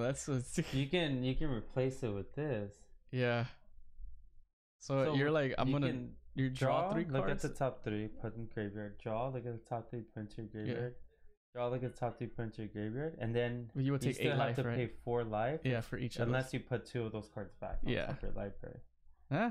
Well, but yeah. But look, you think about it, you're filtering 9 cards. Yeah, that's true. Regardless. Yeah. Regardless. That's a lot of cards, though. That's like what, like if you're playing. That plus like the Get Rock monster. Let's say you're throwing all these lands. Oh, okay. And then you do the same thing again. Mm-hmm. And then you throw more lands into graveyard, and then you trigger the Get Rock monster. Yeah. And then you do it again. Yeah. You see how broken it can get? Yeah. You better, if you're gonna want to play this guy in Commander. Well, hey, that's even modern. That's even modern. Well, 5 drop though, Underrealm. Think about it like we do Eldritch Evolution. Yeah. Sacrifice like Wood Elves and shit like that to ramp up. Okay. Yeah. And then we just got to get that one. There has to be a way to win. Like we have to run lots of lands. Like, because if you do it right, you can put your whole library into your graveyard. And then I don't know. Yeah. Maybe like Laboratory Maniac. Oh, that's a good one. But Splash I don't know how you will get it back. Like there's. Yeah. Let's see here. This is why I wish cards like. These cards are not. They're actually pretty nice. That Legion War Boss. I'm looking at it. Whenever this creature attacks, put a 1/1 counter on target attacking creature with lesser power. Those tokens can become on steroids. It's a Rabble Master, except it's a Rabble Master. At the beginning of combat, create a 1/1. That's what I was early on the stream. I was mentioning like if they run this in a Goblin deck, I think there's gonna have to be a balance. You can't run Rabble Master and this guy. I mean, maybe you can have 4 and 4. Yeah, it's gonna generate you lots of tokens for sure. But you know what? As far as damage output goes, I feel like Rabble Master is just better. Because turn 1 is 1, and then turn 2 is 6. And then this one, turn 2 would be 5. One less, right? Yeah, it's a 2/2. Yeah, it's a 2/2, and then And then one comes in and attacks for 1, right? So that's 1 damage. And then on turn 2, you'll create another token, and then one of those tokens gets a 1/1 counter. So it'll be 2 from him, 2 from the token with a counter, and then one that just enters. That's 5. How do you feel about this? So, I was reading Mentor and I was thinking a really good Mentor card would be 1 Red Mountain for a 0/1 hasty creature with Mentor 1. Or with Mentor. Wait, say that again? So it's a 1-drop mountain. It has haste. Mountain? Yeah, well, like it costs 1 mountain. Okay. It's a 0/1, has haste, and has Mentor. So you attack with it, and then if you get it like turn 1, it automatically becomes a 1/2. Oh, okay. And then like next turn, it's kind of broken, huh? Yeah, but I mean that's. If it's left unanswered, I can see where it can be broken. But like, I mean, Goblin Guy does that.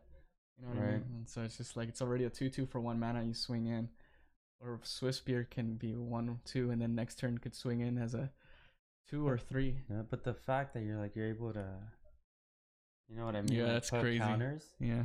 Maybe some like a Guru deck with like Hardened Skulls becomes a thing. Steam Vents. I really love the new artwork on the Shocklands. I like it. Really? Yeah, I like the Steam Vents. I think it's nice. Yeah, Sacred Foundry is nice too. Overgrown Tomb looks like the older ones, but like nice too. I like how it's like it seems like you're inside a chapel looking at a tomb. Yeah. Watery Grave. That one's kind of. Temple Garden is obviously gonna look bright and nice. Like right there. All anything Celestial is always nice art. Yeah. The color palettes are nice. Are you excited about these? Are you getting your box? I'm not getting shit, bro. Are you? No, I really would like the Elspeth though. Elspeth is nice. It looks like she's like Tomb Raider, like just discovered a relic or something. What is it? Is this like the second or third like different art for The Last Hope? Third, right? Because there was the SDCC. San Diego Comic-Con, the regular, plus this one. Okay. Yeah. And the ready one is awesome. That's the only one I would like really like. Yeah. It reminds me of, have you seen the movie The Wild Wild West with Will Smith? Yeah. Oh, like that, like a. You know that big spider that he's. Yeah. Like I can imagine him in that era, like as a villain, just doing bad stuff, just for the sake of doing bad. Okay. And then. What card? What do you think about go up to the a little bit more thought erasure? You think you'll give some modern play? I like the card personally. Target opponent reveals their hand. Okay, you choose a non-land card from it. That player discards that card. Surveil 1. Look at the top card of your library. You may put that card into your graveyard. That's tricky. A 2 mana Inquisition of Kozilek. I could probably never see this like in a Grixis Shadow deck because they really use like 1 mana spells. But I'm thinking something maybe kind of like a whole Delirium thing. Okay. It helps you get Delirium. You can also use it to set up with, Snapcaster Mage, stuff like that. That's true. It helps you go through. It's like you're paying 2 mana, but you're also like, possibly got cantripping. What kind of deck? It's kind of tough, huh? Yeah, it is. Let's see. Oh, we're in round 3 already. It's Ko versus I don't know who that is. Miko versus who is that? You might know him. I don't. But Miko is on the left. No, not Miko. Just Ko. Ko? K-O. Oh, Ko. Yeah. He plays elves.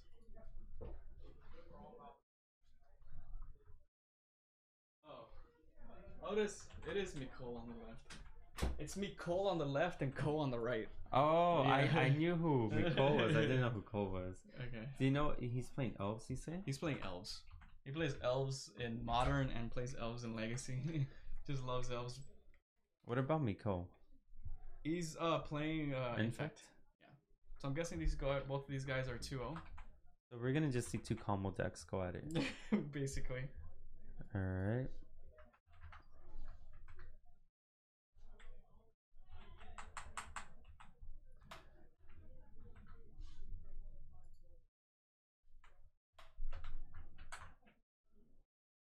Alright. Oh. He said rock, paper, scissors? Oh. I forget. Is that legal? At like official tournaments to decide? I don't think so. Oh, I don't know. Maybe it's just as far as you don't decide on the game winning based off that. It's like Of course, no. like rock paper scissors for the entire win. Sure. All right. Hey, good game. Illegal, dude.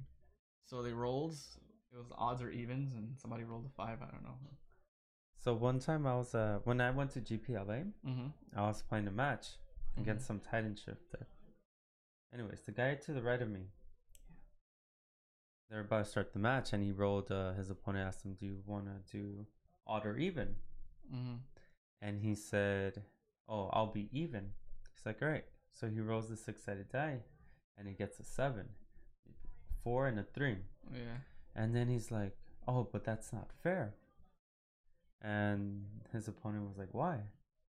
Because when you roll 2 6-sided die, it has higher, like the highest number you can run is 7. It's the most probable number, like of all the combinations between the 2 6-sided dice.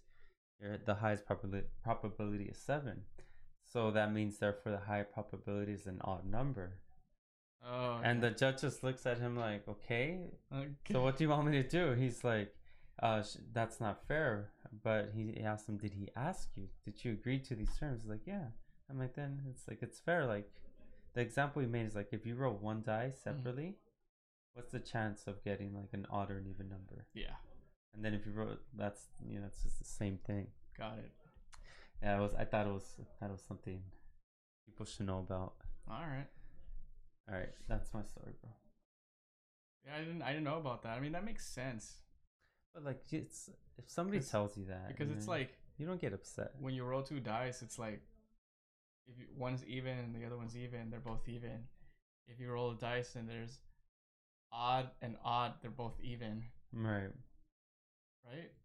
No. So a 6-sided die has an equal number of odd and even numbers. Yeah. So the probability of each is 50%. Yeah. However, if you roll 2 6-sided dice at the same time and like account it in that manner, the highest probability is of getting a 7. Like based off the combination of 4s and 3s, yeah, 2s and 5s, mostly it makes 7. Yeah. Oh, I see. That's what his oh shoot. There's the noble. So Miko was on the play. And then Cole taking 1. Plays on nowhere else. I love how a lot of decks just run Horizon Canopy just to cantrip. They were gonna see a Blighted Agent or the yes. Is that a recent addition on Miko's side? I think so. Yeah. Whenever he becomes blocked, he gets +2/+2. So good. Yeah. So it's gonna common card. it becomes a 3/3 on block, and with the Exalted, it's already a 4/4. No pumps needed if he gets blocked.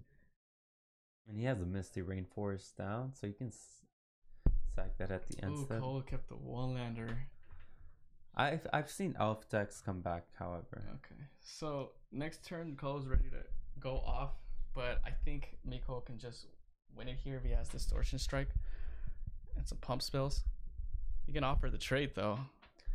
I'm not sure if Cole can afford the trade. I think he needs the mana. Yeah, if he trades, he's gonna lose the game regardless. All right. Oh, there's Rancor. Oh my. So does he have he probably has the landfall. Land or Groundswell? Yeah, Groundswell, or he's lacking lands in general. Now he's just pumped the hell out of it. So that's a 5, 6, 7. 8. Pump 8. So him blocking actually is gonna cost him the same amount of infect. If he blocks, he takes 10.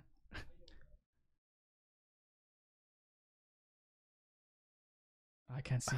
Pretty sure it's 8. I was hoping for thank you. Growth. I was hoping for Magetic Growth.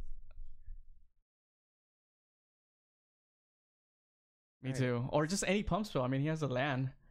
True. Very He has true. a land. Any pump spell would have done it. Blossoming Defense. Yeah, exactly. Just 2. So we're gonna see possibly Cole goes off here. Can he win this turn? He can go off. I think getting himself. Where's that one from? I've never seen this art before. I'm digging the art. See, I think missing his land drops really hurt him.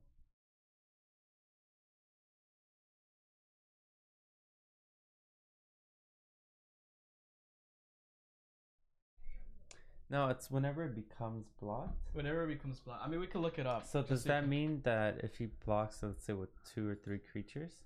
Or no, blocking all happens at the same no, time. no, no. right? Yeah, it all happens at the same time. Oh, here. Line's kicked. Alright. Attack. That's game. That's 7. Coming in for. He only has how much defense? 1, 2, 3, 4, 5, 6. Yeah, it's not enough. It's not enough. Point is, it's not enough. Alright, game 1 goes to Miko. Good job on that infect route. I'm not surprised though. After seeing Cole miss his land drop, I figured he was gonna take most of it. Yeah. Miko just dominating here. I mean, it's like there's not really that many control decks in the meta right now, so he's able to just beat these creature decks. Same with humans. Like I think he has a bad matchup against humans. Oh, okay. Yeah, he could. I mean, he needs to have a blighted agent. Stride Arbor is coming out. Oh yeah. I mean, there's no edict effects on Ko's side, so it's just kind of like, why not? And bring you can't really grab Digger's Cage. Just 1 for 1. That's it. That's the whole sideboard plan. What is the grab Digger's Cage for? Collect the company. Collect the company and Court of Calling if Ko's running it. I don't know if he's on that plan. I know for sure he should be on company. But the ones who aren't on Court of Calling are on Lead the Stampede. Oh, I see. I've seen some of those lists. I'm not sure which version Ko's on. Ko triple sleeves is that kind of... No, I think it's just double sleeve. They're just... It looks... He orders these sleeves somewhere. I don't know. You like the sleeves? You like fancy They're cool. sleeves, huh? No, I actually play the color that Miko's playing. I told him about it because not a lot of people play that color. The umber, Dookie Brown. Yeah, it looks like yeah. Yeah, so it's the sleeves that they're my go-to because no one really uses them. Never really had that like run across someone except Miko now because he plays them. Yeah, good job, Miko. But I guess the good thing is that if they were to get dirty, you can't tell. That's true. All right, so Cole's on the play. He really needs to hit that second land drop and get going by turn 2. Mm-hmm. He needs to present a lot of damage. I don't know if he's running Shaman of the Pack. I doubt it. Maybe he's running green-white because of the Horizon Canopy, but I don't know. Maybe the Horizon Canopy is simply a cantrip. Yeah. I know George runs some in that red-white deck. Yeah, you kind of want draw power against those decks.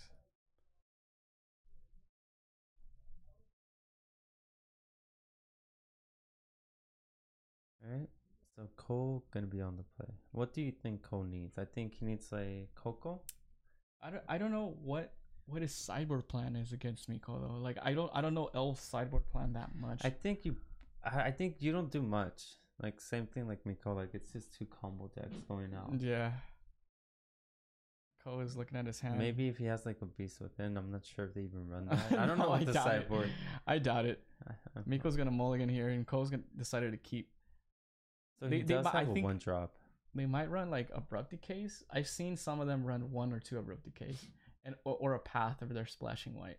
I don't know which version Ko's playing, but whichever color it is, I'm sure he's running. I like the green-black route. Okay. But I believe this is a straight up mono green elf ball. I don't know. I doubt it. I feel I've seen Ko. I think he really likes running Shaman of the Pack. I like Shaman of the Pack. So yeah. I think that's why I feel like he's leaning more towards black green. I think I see a Verdant Catacombs or a it looks like Blooming Marsh. Blooming Marsh, yeah. I was gonna say Blossoming Marsh. Blossoming Marsh. Yeah. It's like Blossoming Defense. Yeah. And he has a not Llanowar Elves, the other one. Heritage Druid or Elvish Mystic or Elvish Arbor Elf. No. Elvish Mystic. Elvish Yeah. Mystic. Yeah. Arbor Elf is the one that pawns over plays. Yeah, that's untap target 4. Yeah. Yeah. So Miko's gonna go to 5 here. Ko went to 5 on last game, and now it's Miko's turn to go to 5. Turn of events. Mm-hmm. All right, good luck, Miko. But Miko with a good enough hand, he can. I think just by the fact that, yeah, he just needs a few cards to he just needs 2 lands and an infect creature and a bunch of pump spells and just top deck like that. But it just seems like he's gonna keep. I don't think he likes his hand, but he likes the card on the top. So there it is. Yep. So it's black green. Black green, Blooming Marsh. He's gonna play. I wonder if he has an infect, like a glistener. He has like 2 lands. Definitely 2 lands. I guess he wanted those 2 lands. He's gonna fetch for maybe a green. Mm-hmm. There's his forest, and does he have a noble or a glistener elf? What do you say? I say he has noble. Oh, dismember. We're both wrong. He's not playing around. He's just gonna go ahead and go for the kill, so Ko won't have 3 mana. Yeah, so he won't have 3 elves making a lord or something. Oh, Ko's just gonna pass. Wow, good temple play. So then, do we have a listener elf? We do. All right. He left the back with a pump spell or protection spell. He does have 1 pump spell. There's a collected company, so shutting him down. What is that card? I don't know. Oh, that's the reprint. Elvish Shark Druid. Other elves you control get +1/+1. You can tap it and gain mana equal to the number of elves you control. Freak. He's gonna go down to 14 or 12. 12. He's gonna shock for that breeding pool.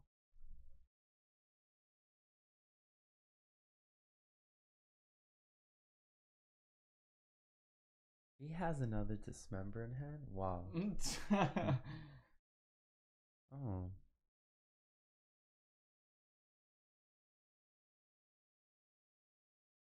Does he have the cage? Rancor. Oh, Rancor again. He's deciding with the. Okay, so he's gonna make it a 5/5. And then Rancor. And then he's gonna Rancor. Oh. So 9/9 Rancor. Oh my god. That's wow. Good. So it was 11/11. 11 trample over the. Well, even if he blocks it, he's not gonna have his turn 4 play is not gonna be good enough. Yeah, it's not. So that's it. Good job, Miko. I think Cole just saw enough because it's +2 for Rancor, right? So it's 2+0. So it's 4. So he's a 5/5. Another 4, he's a 9, and so he's an 11/9. 11/9. Cole blocks. Let's just say he blocks. 9 tramples over. Yeah. He has 1 left, and then Miko has a trampler for next turn. Yeah. Again, so and if anything, has a 3/1. I would have played it out. Probably. Honestly, now that I'm looking back at it, I don't know. He could have played it out. Yeah, Cole probably had like another. He probably next turn it becomes a 3/1. Yeah. And I didn't see any other pump spell in his hand. He played out his hand. I'm just thinking like if Ko said no blocks, but I'm pretty sure sure Miko did that on the main phase. He has to do it on the main phase. That was all sorcery speed. Yeah. Anyways, I'll be right back. I'm gonna take a quick break. Oh, yeah, me too. All right, ladies and gentlemen, thank you very much for hanging out with us. We're gonna get round 4 very soon, and we'll be right back. See if there's a backup. I'll be willing to do the backup if you want to take a break. Yeah, I just gotta go use the restroom. That's it. Oh, okay. Yeah. I'm gonna go get him a switch if anything. All right, sounds good. So we'll be right back. We'll keep the live broadcast running.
Good afternoon and welcome back. For those viewing, thank you very much for staying tuned. To the left, we will have Casey. So we've been following Casey all night, and you know that tends to happen here.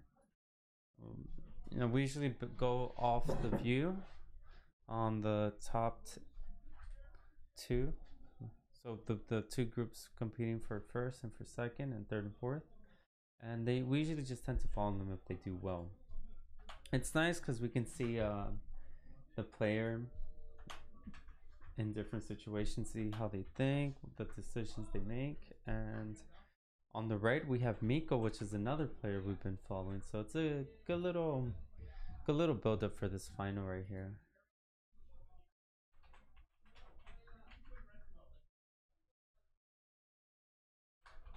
So we're gonna see Abzan go here against Infect, and I think that if Miko doesn't get the win on early game, it's quickly gonna turn towards Casey's favor.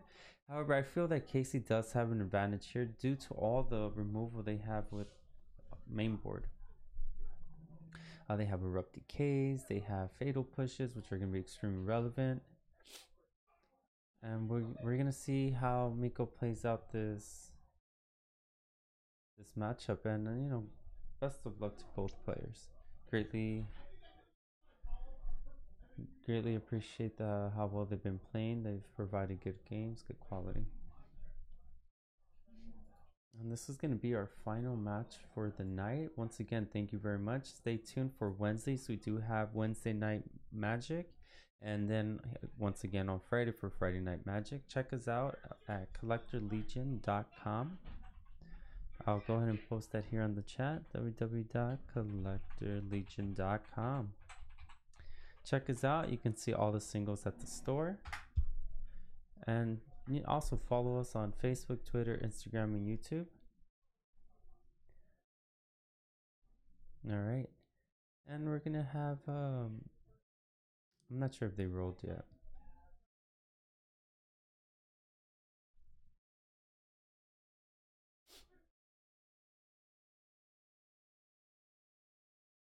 Alright.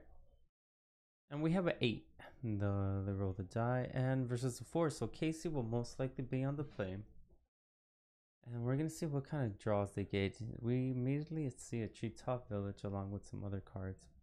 Marsha's Bauble, Verdant Catacomb. So it's quite a few lands. I believe that's a Plains in hand as well. Yeah. So he does have Goyf. Most likely going to be keeping. The Goyf is going to provide significant body to block those infect creatures.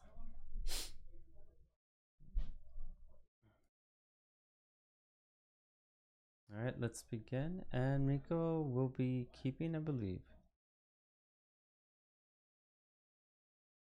Casey did not keep. I think it was too many lands. Definitely too many lands.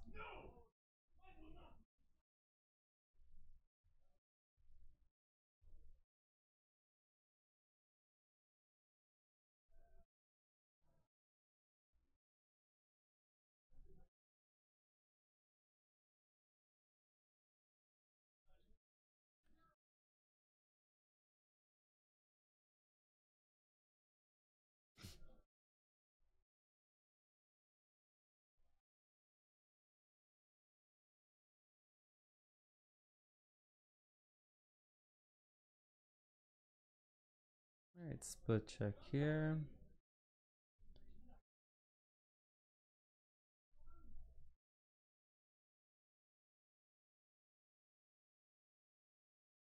Alright, so he draws into 6 cards. Has Lily, has Lingering Souls, has Thoughtseize, has Scry. And there's a Thoughtseize, so most likely we'll be seeing a fetch Shock. And Thoughtseize is going to bring him down to 15 life. And where we have Noble Hierarchy become immense. And 5 lands. Wow. One of them being an Inkmoth Nexus. I think that's his game. Is the line he was going to choose. So most likely we'll be seeing the Noble Hierarchy getting taken off from his hand here. And then we'll probably see a Inkmoth Nexus turn 1 play. But he does have a lot of fetch lands. So you might want to thin out the deck of all these lands that are here.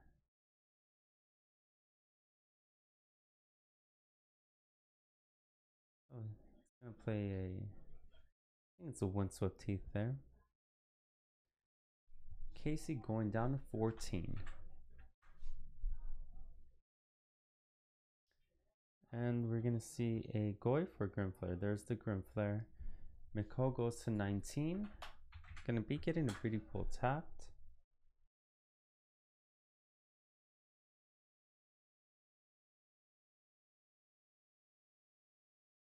And Mikko is gonna need some type of creature or some type of threat on the board because Case is gonna be going off soon next turn. It's gonna be, well, his next sequence of turns is gonna be really high powered. So here's gonna be Liliana, gonna make him sacrifice that creature.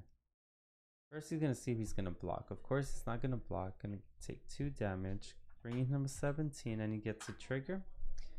It's gonna be milking the land. Gonna keep Ghost Quarter for his Inkmoth Nexus later.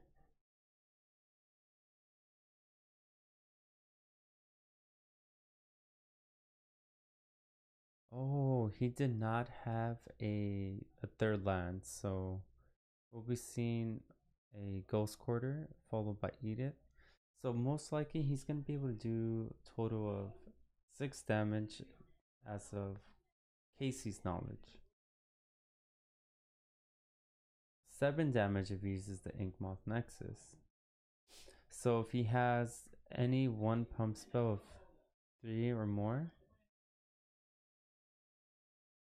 so he's gonna say, I'm gonna smack you for 6, and he takes 6 in fact. Wipe, oh, 7 in fact, it's +6 +6. Here we have some Lingering Souls and a Liliana. We're gonna see Liliana come down here.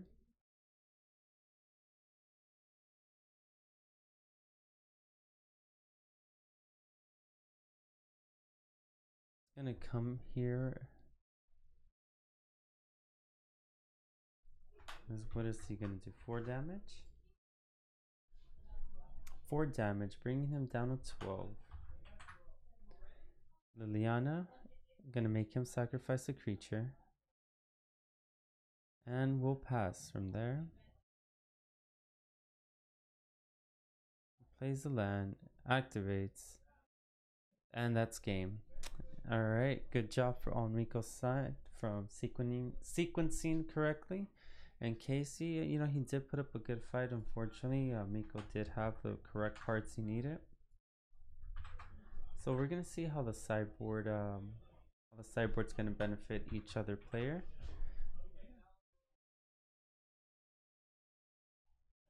Camera's a little off focus. I'll focus shortly.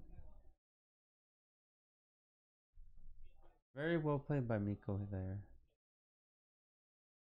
You know, Casey was very aggressive with his life because he knew it didn't matter. And Miko got there. So good job.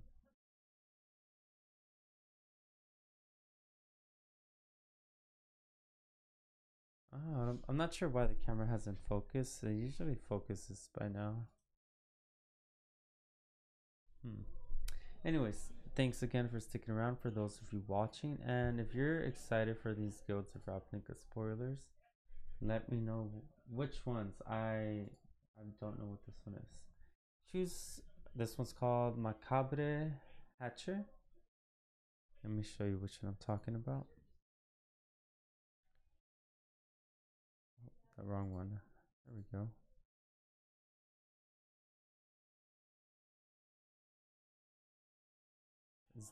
This one, which is a foreign, but the English translation is Macabre Hatcher, the sorcery. And choose a creature card in your graveyard with converted mana cost 1. Then choose a creature card in your graveyard with converted mana cost 2. And a creature with converted mana cost 3.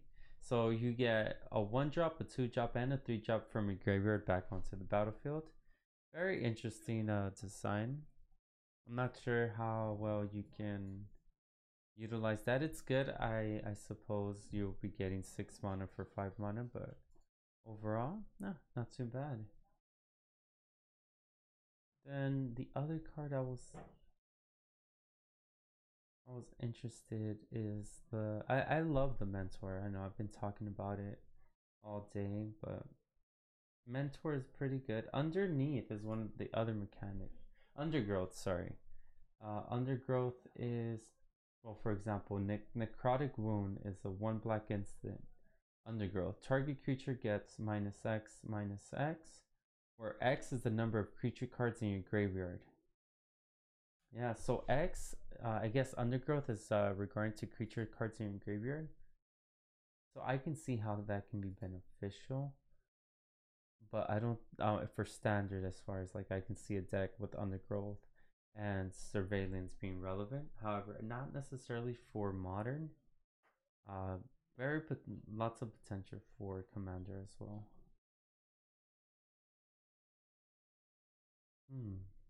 Interesting.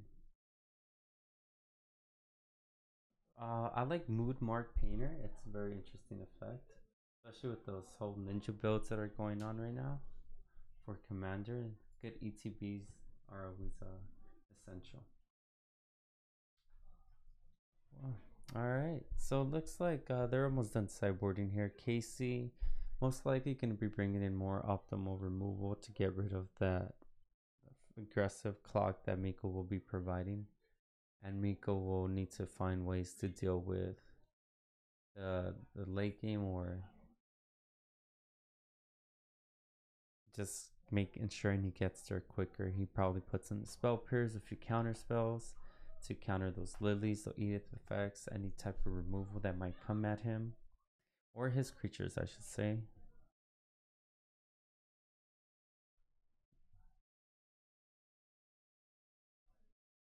And then we have Jumpstart. That's our other mechanic. I like Jumpstart. It's a really good flashback.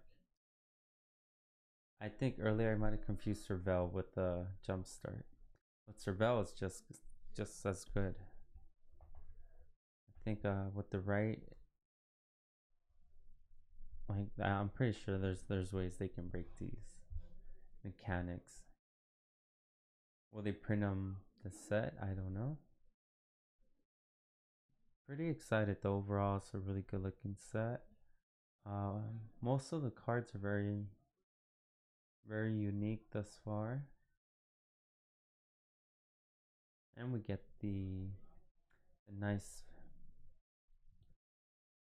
shock lance here, 5 at least. I'm very interested in this whole Convoke thing. I maybe they might break Convoke for modern, if depending on what kind of spells they make. You can definitely make a really good Convoke card that will be playable in modern, and I'm glad they brought the split cards back. Target creature gets +1, and oh yeah, not too bad. They're almost done here. It's the last game of the night, so I think they're taking a little bit easier, just hanging out, having a good time. That's what we're all doing here, just hanging out. If they print a decent, like, a cantrip card, maybe Storm or even Paradox Engine decks can really benefit off of the Jumpstart mechanic.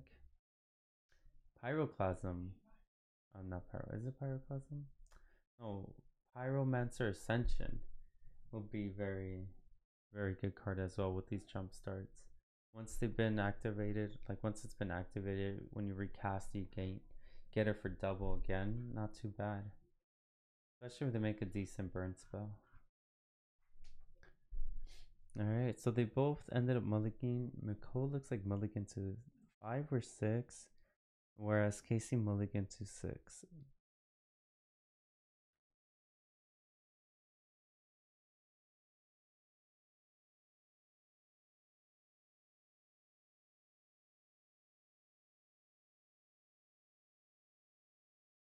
Alright, Casey's gonna keep this at the top. Really thinking hard about it. Up, bottom, bottom. He's made his decision.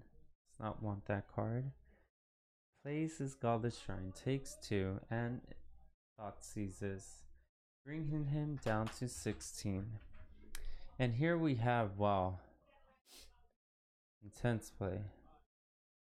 So taking his Glycerine Elf away from him, gonna most likely lead on a Forest Noble and pass.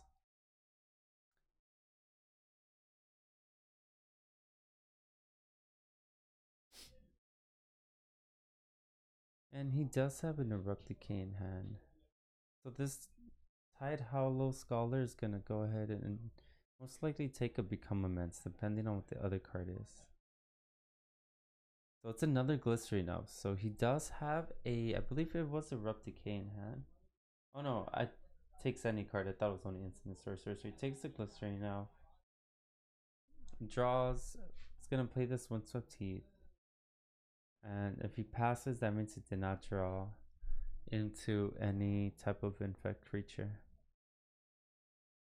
So now what Casey needs to do is he needs to start. Okay, so there's a Fatal Push. So Casey is good as far as mana. I'm not mana removal. Doing fairly well. He's gonna play this tap Treetop Village and pass. So even if he draws a land next turn, he can activate his village, holding the mana for Path to Exile. Fatal Push or Path to Exile. He has the potential as well. And then even another land after that can let him activate the Treetop Village once again and have mana available for Abrupt Decay, getting rid of most of his creatures. And he brings the Drag Arbiter for the Future Lily. He may also be trying to go down the beatdown route, the old-fashioned way. And we have Miko at 17. Okay, so he's gonna draw here. He's gonna swing at him for 2, bringing him at 11. He's gonna play Inkmoth Nexus and pass.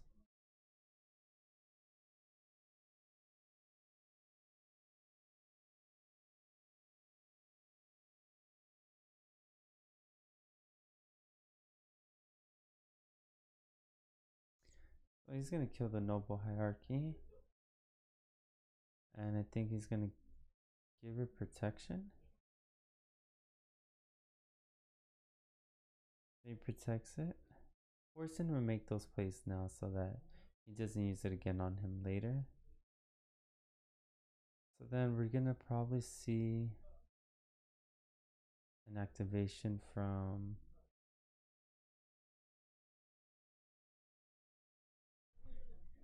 he's gonna take what is gonna be 1 point of damage here.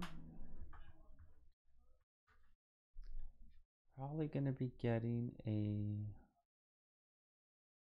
maybe a force. Okay.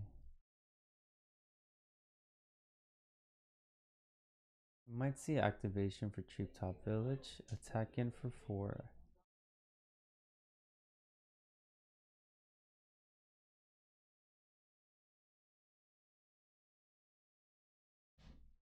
And then he's gonna hold up a Fatal Push for the Inkmoth Nexus. Or he's gonna do Engineering Explosives.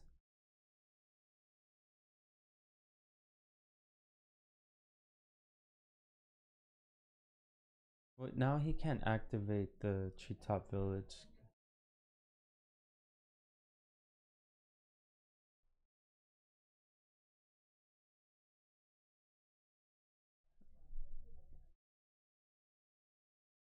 Not sure if that might have been the best play.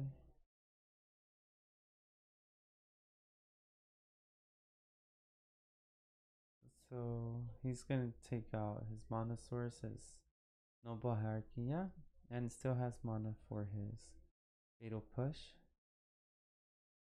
So he's gonna wait for the Become Immense trigger, but I don't think he can tap it. Because I cost 6 and he can only pay for 5 including the delve.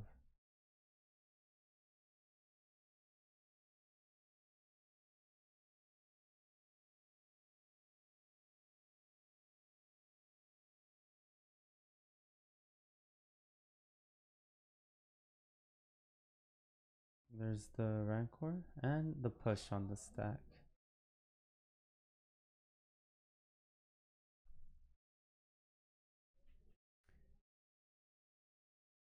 Rancor going back to his hand.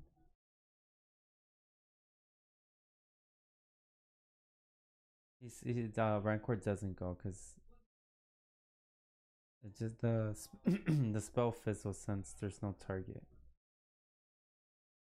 Alright, so this is a... He's gonna have to hit Miko for 4 here. To bring him at a turn 3 clock after that. But I'm not sure if that's what he needs to win. I can't really tell what he drew from here. So whatever's in his hand can matter, but he's gonna go in here for 3 damage, only bringing him to 12. And Miko draws.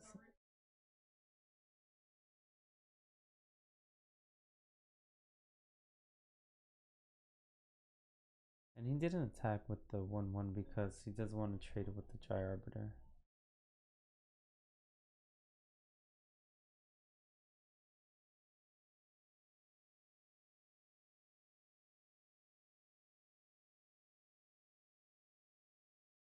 And there's the trade. So he's going to be doing quite some...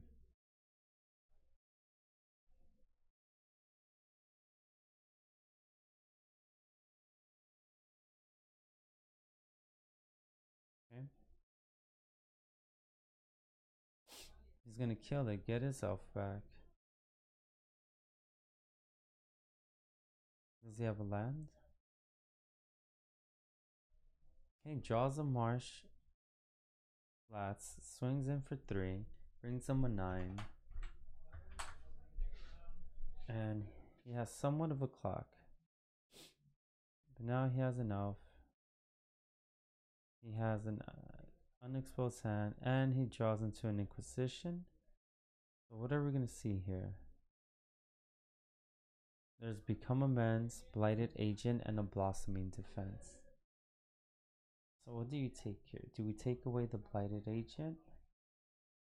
However, with the Become Amends and Blossoming Defense, he does present 9 Infect. He's going to get rid of the Blossoming Defense. He probably has removal. Swinging in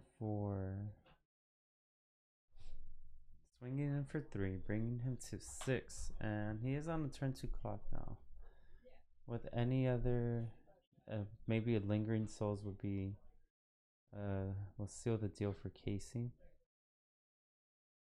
But he can also use that Become Immense as an removal spell. So 6 plus 1, so what did he draw? He drew a land, which will give him enough for Become Immense and bring him at 7 Infect.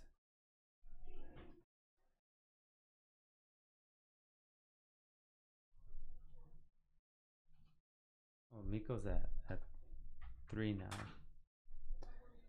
Had a fetch and shock for that breeding pool, and now this treetop village is lethal. Gonna be swinging in here for 3, and most likely gonna end up blocking. Probably will block with the Dry Arbiter, I presume, but he would have to be able to kill him. -1 counter. So now that ensures that he can successfully attack with his Blighted Agent, and on the swing back, not necessarily be dead.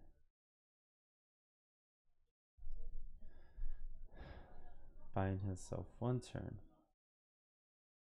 And what does he draw into?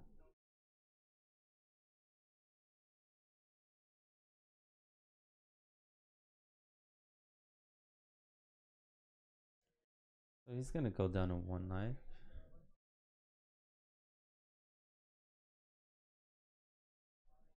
I'm not sure why he's going down to 1 life.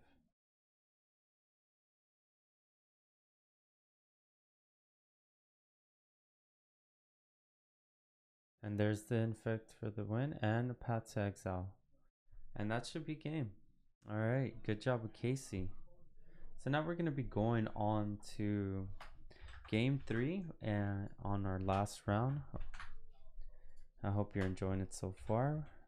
If for those of you just joining us, we've been following Casey and Miko throughout our event tonight. Both players have been playing fairly well. They are in the finals, and this is going to be the last match for the night. So thanks again for sticking around with us. Please check out our website, collectorlegion.com. We stay here in California, city of Gardena, LA County. And yeah, just check us out if you're in the area. And they're both tied at the moment, 1-1. Miko had a very good start last game, perfect sequence, and Casey, even though he was playing a spell each turn, he couldn't keep up. And this next game, you know, Casey showed him what's up. He let him know, I'm gonna stand my ground, bro. All right, so both players are already sideboarded. They're not gonna making any changes from here on. They're gonna just go at it, brawl it out, and best of luck to both of them. Once again, Abzan versus Infect, and this isn't your Druid Vizier combo Abzan. It's straight up just Abzan mid-range gets the value. Alright, so Miko will be on the play. Miko has few lands. I can't tell if he has any Glycerin Elves or any Noble Hierarchies that you can lead off with. And on the other end, we have Erupt Decays and a few lands to take care of those infect creatures.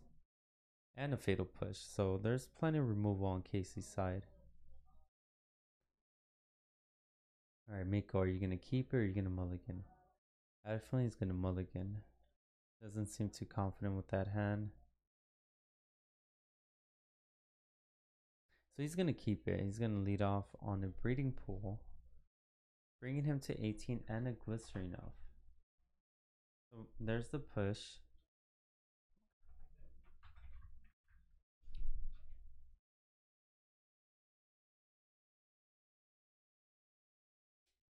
And another Glycerin Elf. And the Inkmoth Nexus. This is a lot of potential.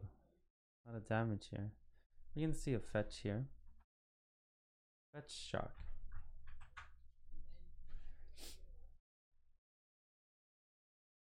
We might be able to see an Erupt Decay go here on Casey's main phase.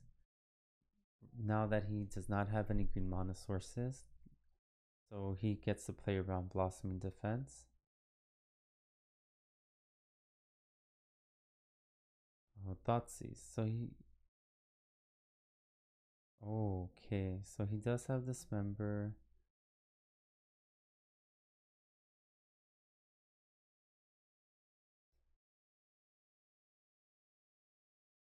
Maybe you get rid of... Yes.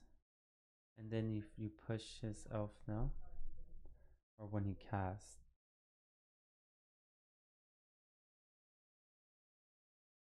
I mean, you can push it now, but if you risk him getting a Blossoming Defense, he's going to be smacking you for 7 infect. So he's going to try to get him. Try to get a 2-for-1 here.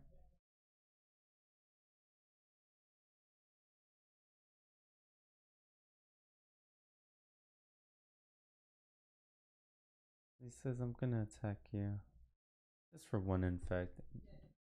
Miko probably knew he had that Fatal Push in hand.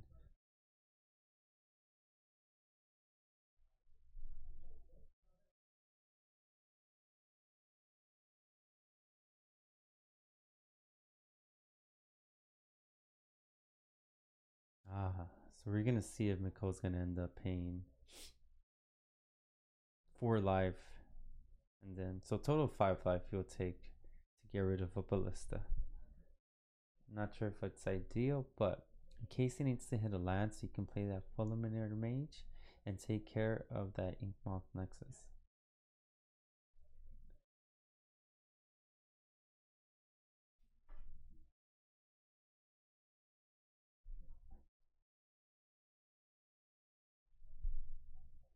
there's a Blighted Agent.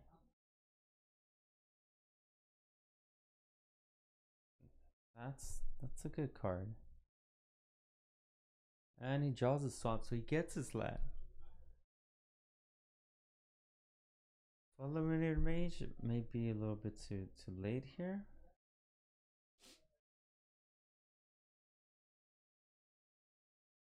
Ah, very nice. So it looks like he will be discarding a card, most likely. But the question is, what card? Do you need the Fulminator Mage? You need Fulminator Mage to take care of that Inkmoth Nexus. And you need that Collective Brutality to get rid of that Blighted Agent and Might of Corrosa.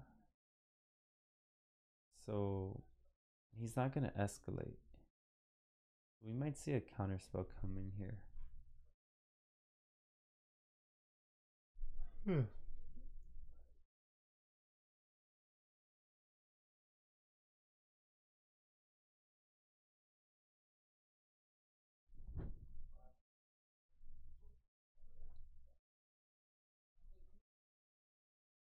gonna go to 16 here.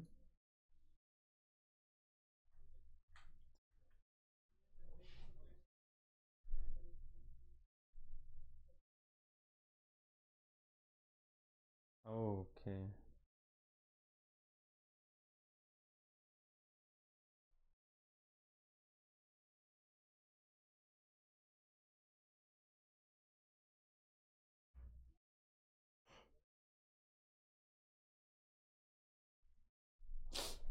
It's gonna take the Become Immense.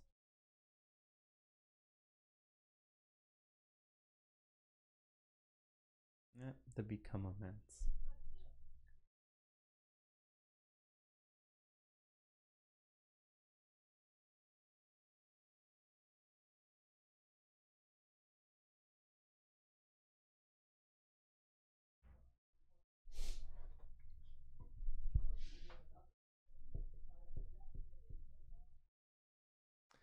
So Path to Exile is Blighted Agent. Did not see the path in his hand, but Casey running Abzan runs a lot of removal. You have your pushes, your paths, your Erupt Decays, Maelstrom Pulses. So Nicole gonna go down here to 11. Taking 4 from the Dismember and 1 more for Ballista.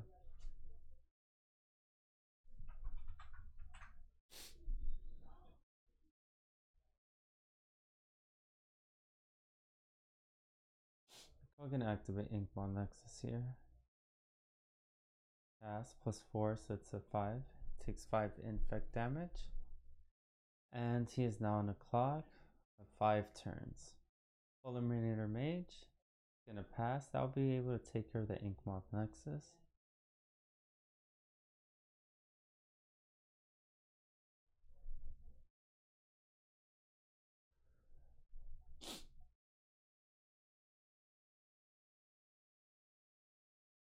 Alright, so what he's doing is just trying to get a little, he's trying to stretch out this Inkmoth Nexus.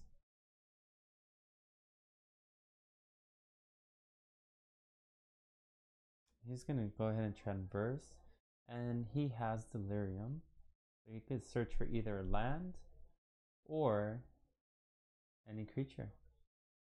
And he's gonna choose for that creature right there, Tidehouse Goaler.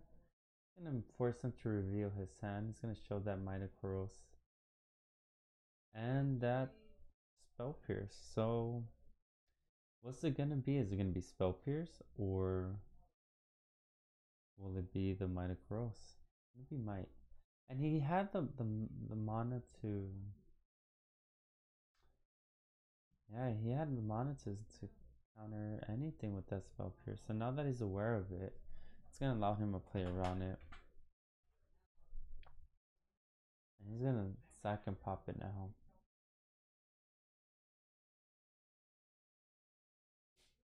Draws into a Noble Hierarchy, passes, and a Shriekmaw. So he's gonna dump this Grimflare here. Back for 1. Bring him to 8. It's gonna play that untapped and and passes. So we have a Grimpler on the board. So Mikos is at 7 life. He's facing a 4/4. And he does draw Verdant Catacombs. See, he's going to be attacking here. Will he take the damage?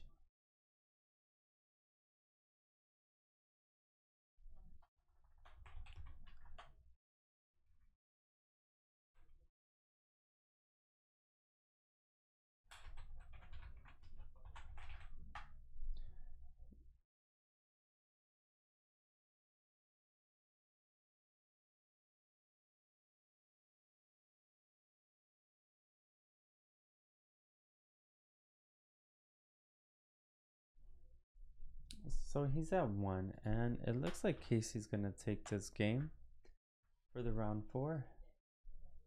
Is he shaking hands? No, not yet. Gonna have him play it out. He gets the draw here. Goes to combat. With the trample. Alright, so that is game. Alright, ladies and gentlemen, thanks once again for hanging out with us tonight. On our left, we have Casey, our FNM winner for tonight. And thanks again, seriously, for joining us. Catch us again on Wednesdays and on Fridays. Wednesdays, again, Wednesday Night Magic, which we can hold either standard or modern. And of course, Friday night, we mostly do modern. So catch us here for some modern. And till next time.